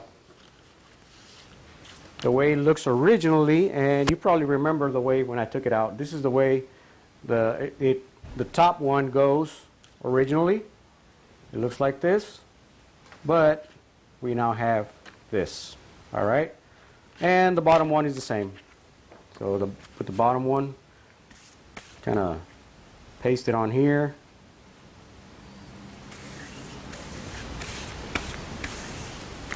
Flip it over, do the same thing.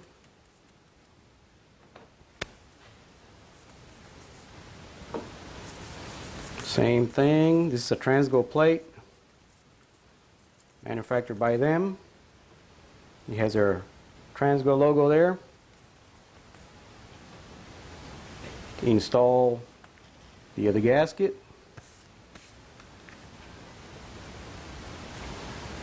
Line it up on the holes.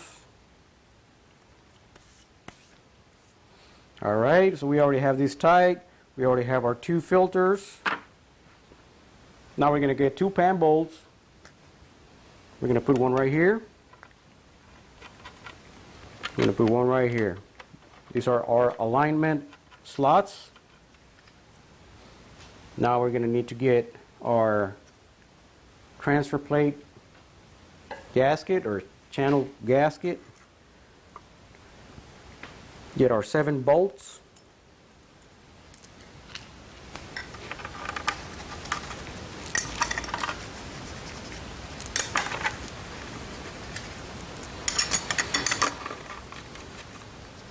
Seven bolts.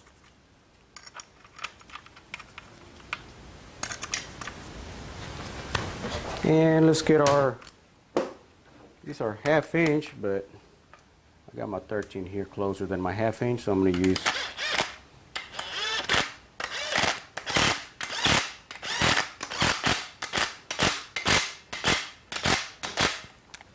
Alright, get our torque wrench.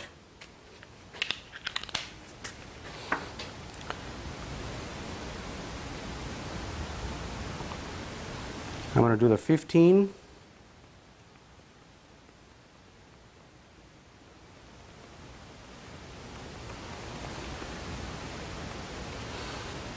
Now on these 13 pounds will be okay. It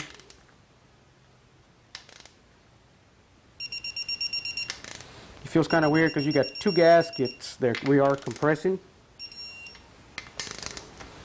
You have the transfer gasket that is kind of like more like a quart type gasket. That's what it looked like. So we're probably going to do this a few times. Make sure that that gasket is nicely compressed.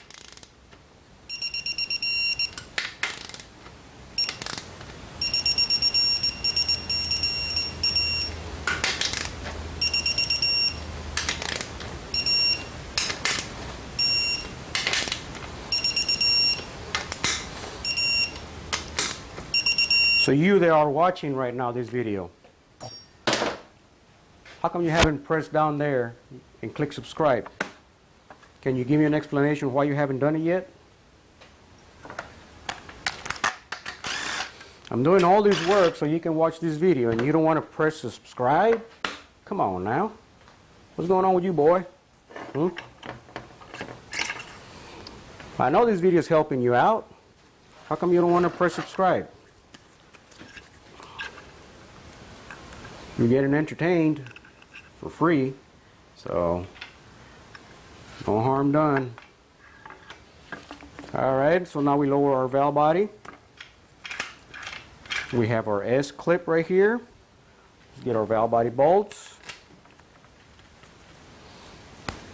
And as we remember, we have 2 alignment bolts, which are these 2 right here, this one and this one.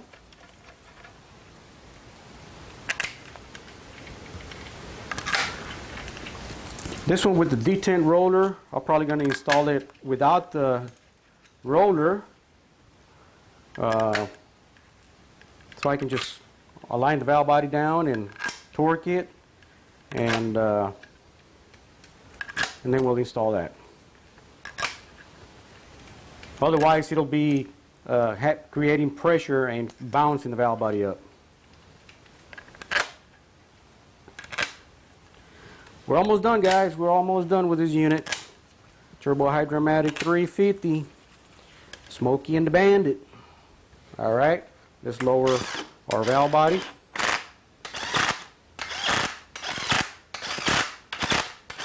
So what I'm doing, I'm just hand tight, in other words, the bolt.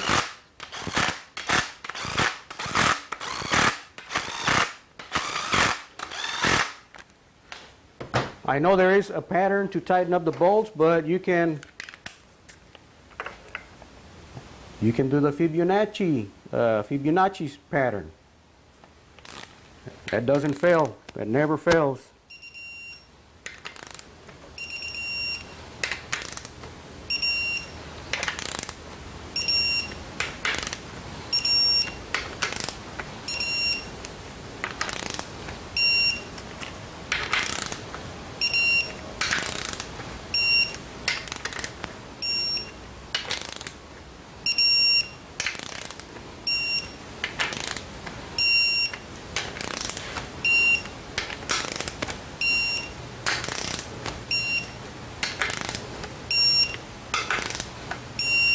All right, let's just double check.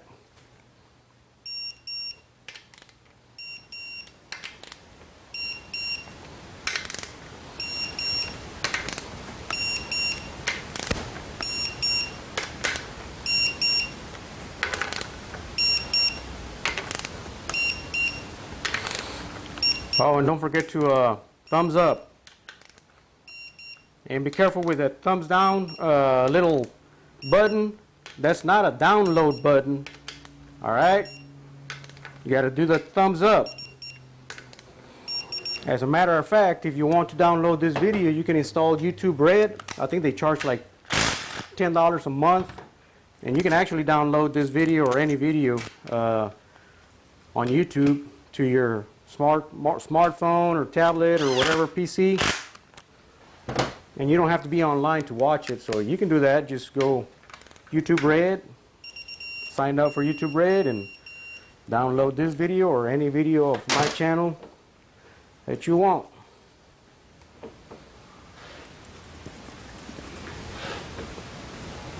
All right, the little filter gasket.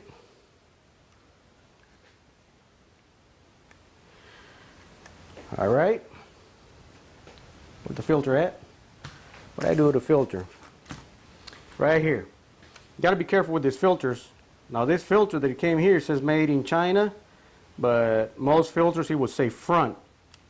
This one doesn't say anything. So you got to know where the bolt holes are and the pickup tubes are, because you can actually, you know, bolt this thing out like this, and the pickup tubes are, you're going to put them over here and it's not going to work. That's why they are marked. So we have the bolt holes on my left. It's probably your right, but it's on my left. And the pickup holes are going to be on my right, which is going to be on your left. Because you're looking at me through the camera this way, so. Yep. Let's go ahead and 2 3/8 bolts. And these, we don't have to torque them.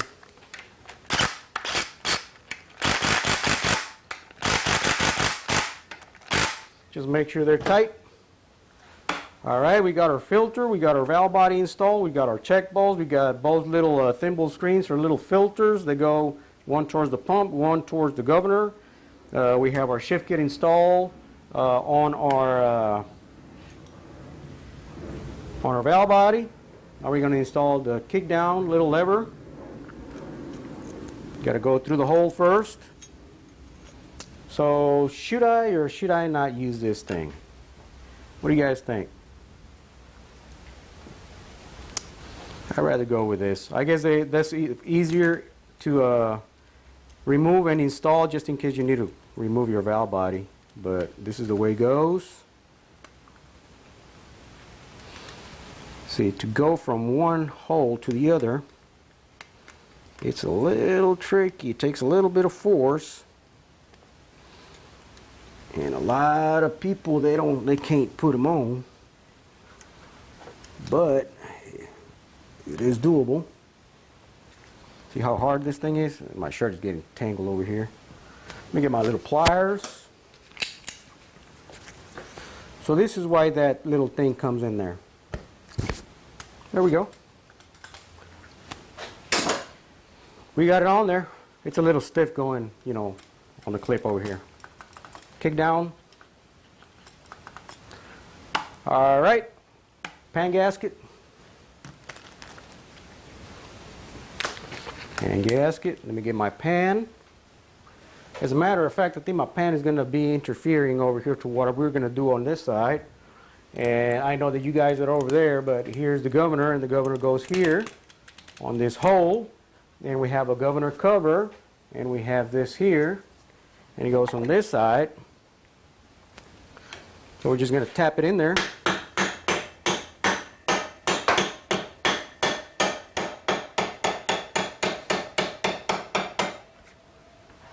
Like that. Our security clip goes on the hole on the opposite end, and it latches right there.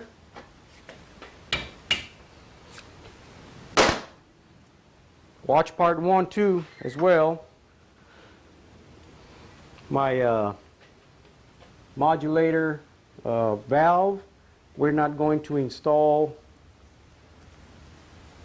the purple spring or pink spring or whatever the color was, that spring for the modulator valve. It goes right here in this position.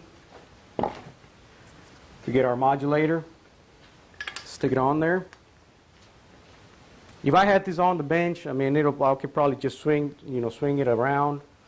And I left the bolt attached to the case for my modulator, which is this. And here's my hold down bracket for the modulator.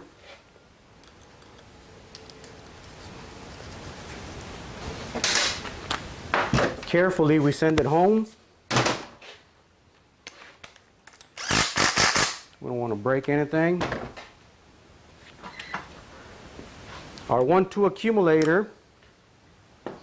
Let's go ahead and change our, I found, for some reason it went like underneath the rag, but I got my both sealing rings for this.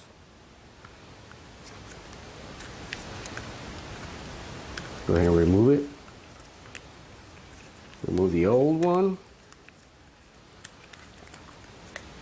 Out with the old and in with the new. Gotta be careful with this picks, man, because you can get hurt. All right.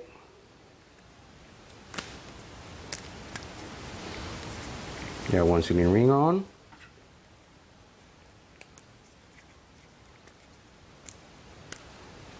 Oh, it went twisted. Twist it a little bit. Got to be careful, make sure it doesn't twist like this. If it does, straighten it up. Atta boy. Still not straight enough. All right.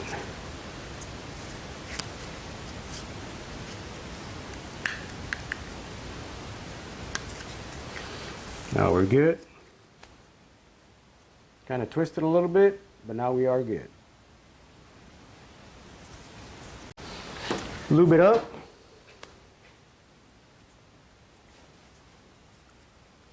You know what? I'm going to put you here on the side. I want you to look at this, the way it is installed. And like I mentioned, for the 1-2 option, we're going to go with this. Let's go ahead and take this. This is the intermediate accumulator piston for the Chrysler units, 42 REs, 518s, A500s. Take the sealing rings off. Let me go ahead and get you down here so we can install this right quick, and then install our extension housing. We're done with this unit. We're done with it. All right, let me get your position over here. All right, so we are here on the case itself, on the side of the case. I got you here on the side, and let's go ahead and just lube up the holes. You don't have a clear picture of the hole, so let me, don't mind the movement, but there we go. Is that better? All right. So here's our handy dandy special little accumulator. You got to kind of wiggle it, and my screwdriver, where did I leave my screwdriver? Same operation here to mold this sealing rings.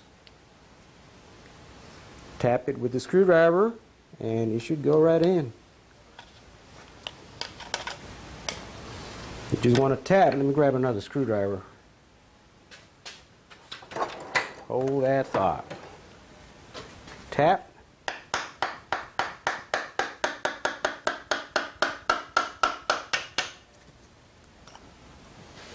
Make sure that everything is good. Stick this thing back in there. Lube the edge where the O-ring is going to go. Install the O-ring. You can put the O-ring here or you can put it on the cover. It just doesn't matter. It's up to you. Just do it like this. To me, it's easier to put the O-ring here and on the cover. Especially if you have that big spring working against you. You want that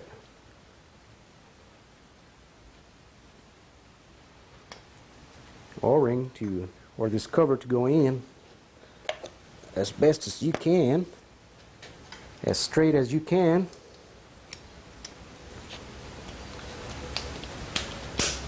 And you leave the opening away from the little hole that's on the side. That little hole, as you remember, is to push. You get a little punch, and you push the snap ring so you can pop it out. There you go. On there. All right. Let me get you situated. I think that's it. All right, guys. Well, for the rest of the assembly, I mean, y'all don't need to be as close as you would need to be. So now it's you and I finishing this unit. And I mean, I was looking through my views, to my video views, and I just want to bring this up to you guys that, I mean, I do have a lot of views, and a lot of people are not subscribing. I mean, if you can just give me your comments down below why you think people don't want to subscribe after watching these. I mean, I have a lot of minutes viewed, so most of the people, they watch, you know, the most popular videos, they watch them completely, if not a few times, you know. And I would like to know why you guys think that people are not subscribing. I just want some feedback on that. I mean, if you all can help me out and see what's going on. And for you guys that are not subscribed yet, I mean, it doesn't cost you anything. I'm not sure, this is not a paid channel, so I'm not charging anything. I mean, a lot of people are afraid to click on that button because they think that it's a charged channel. I mean, the content that I give you, yeah, I mean, I should charge for what I'm showing you guys, but I don't. So, I mean, I do it for free for you guys, for your entertainment purposes and for education, you know, so you to get to know you know, these transmissions the way they are. So,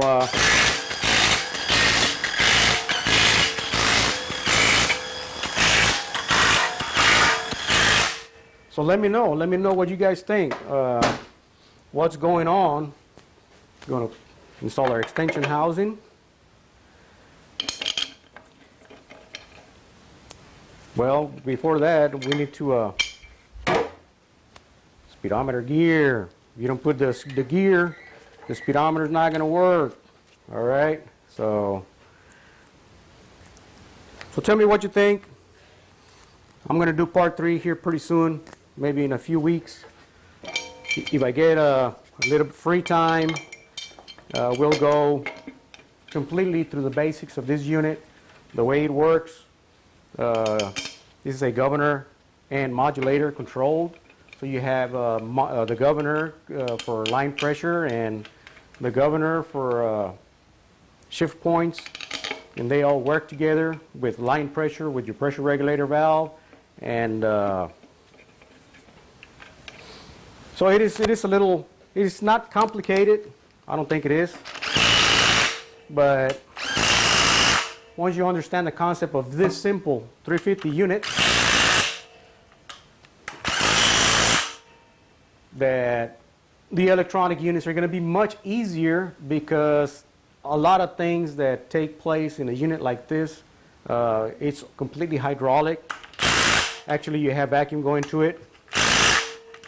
But The electronics are easier.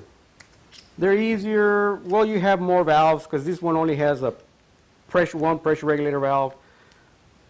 On some units, you have a primary and secondary pressure regulators. And the hydraulics are a little bit more complex than this type of units here.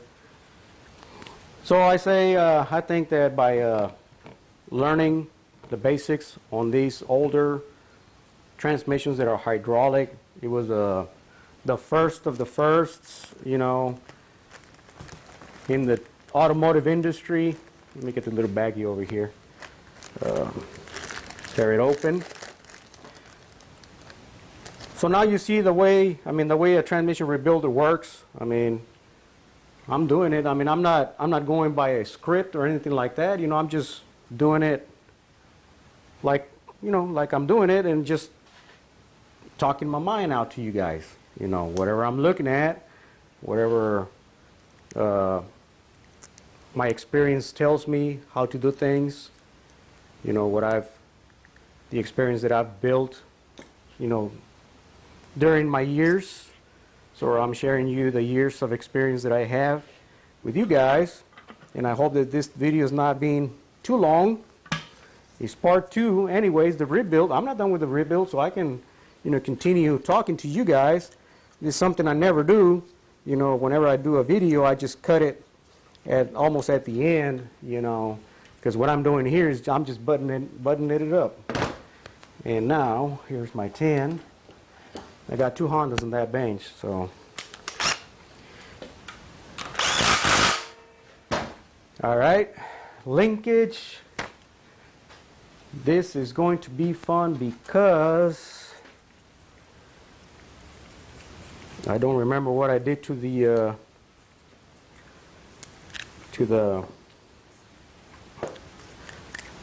let me get another socket here. Well, that's the shift lever seal that I need to change. But anyways, now I'm going to cut it through this. You know, here we already have this thing built up all the way completely. High performance, blue clutches, coiling steels, high performance shift kit.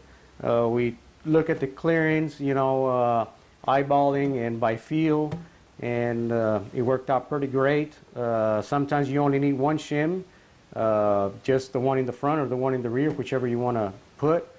But sometimes, I mean, you need more than one shim. I mean, I built transmissions before that I kind of had to, you know, get a shim kit and just stack them, you know, to get the clearance right on these things. This bearing type, it's very rare, but the washer types like this washer type on the pump, you know, those sometimes they do need a lot of help. That's why you got 2 different thicknesses of washers. Well, there we have it. There we have it, Turbo Hydromatic 350. All the tips and tricks that I do on these things. Part 3 is going to be all the hydraulics, the way this thing works. Well, basically the theory of operation of a Turbo Hydromatic 350. I have the old spacer plate that came out of this transmission. I'm going to show you the feed orifices that you enlarged for the 1-2 upshift and the 2-3 upshift. You already saw what I did to my 1-2 accumulator here. You can remove the 2-3 accumulator spring or put a real soft one just to get movement on that accumulator piston, but you can actually eliminate it altogether, and you can have a very simple and very positive 1-2 and 2-3 without purchasing a shift kit. But as we read here on the instructions for this one, this is not only a high performance shift kit, but it actually fixes a lot of things that really go on with this unit. Units, the transmissions from factory, they all have their flaws. Every single one of them. I mean, every single one of them. I mean, that's what those companies are for. They investigate all the weak points on any transmission, and they take care of all those weak points, and they give them, they sell us the kits, right? But they give all their knowledge and experience and investigation that they've done on the transmissions. They actually have real vehicles with problems in order to come with a solution for problems that we have. And that's a real help to us because we don't have to be like searching for the problem and looking for the problem, and then we have a headache vehicle that we cannot get rid of, and I mean, those kits really do help. And Transgo trademark the word shift kit, so other valve body kits manufacturers, they have correction kits, which to me they're all shift kits, but they're not. They're really not. Talking about, you know, words. But you have Transgo, you have Superior, and then you have Sonex. The only difference about Sonex is that you have to buy reamers, you have to buy tools. You actually restore, with Sonex, you actually restore the hydraulic integrity as the way it came out of the factory. The difference between Superior and Transgo is that you actually fix the factory flaws from the factory. So you got two ways of fixing a transmission: the Sonex way or the valve body recalibration kits way of doing it. And that's what we did here. I'm Hiram. Thank you for watching the video until part 3. All right? See you there. You better subscribe, huh?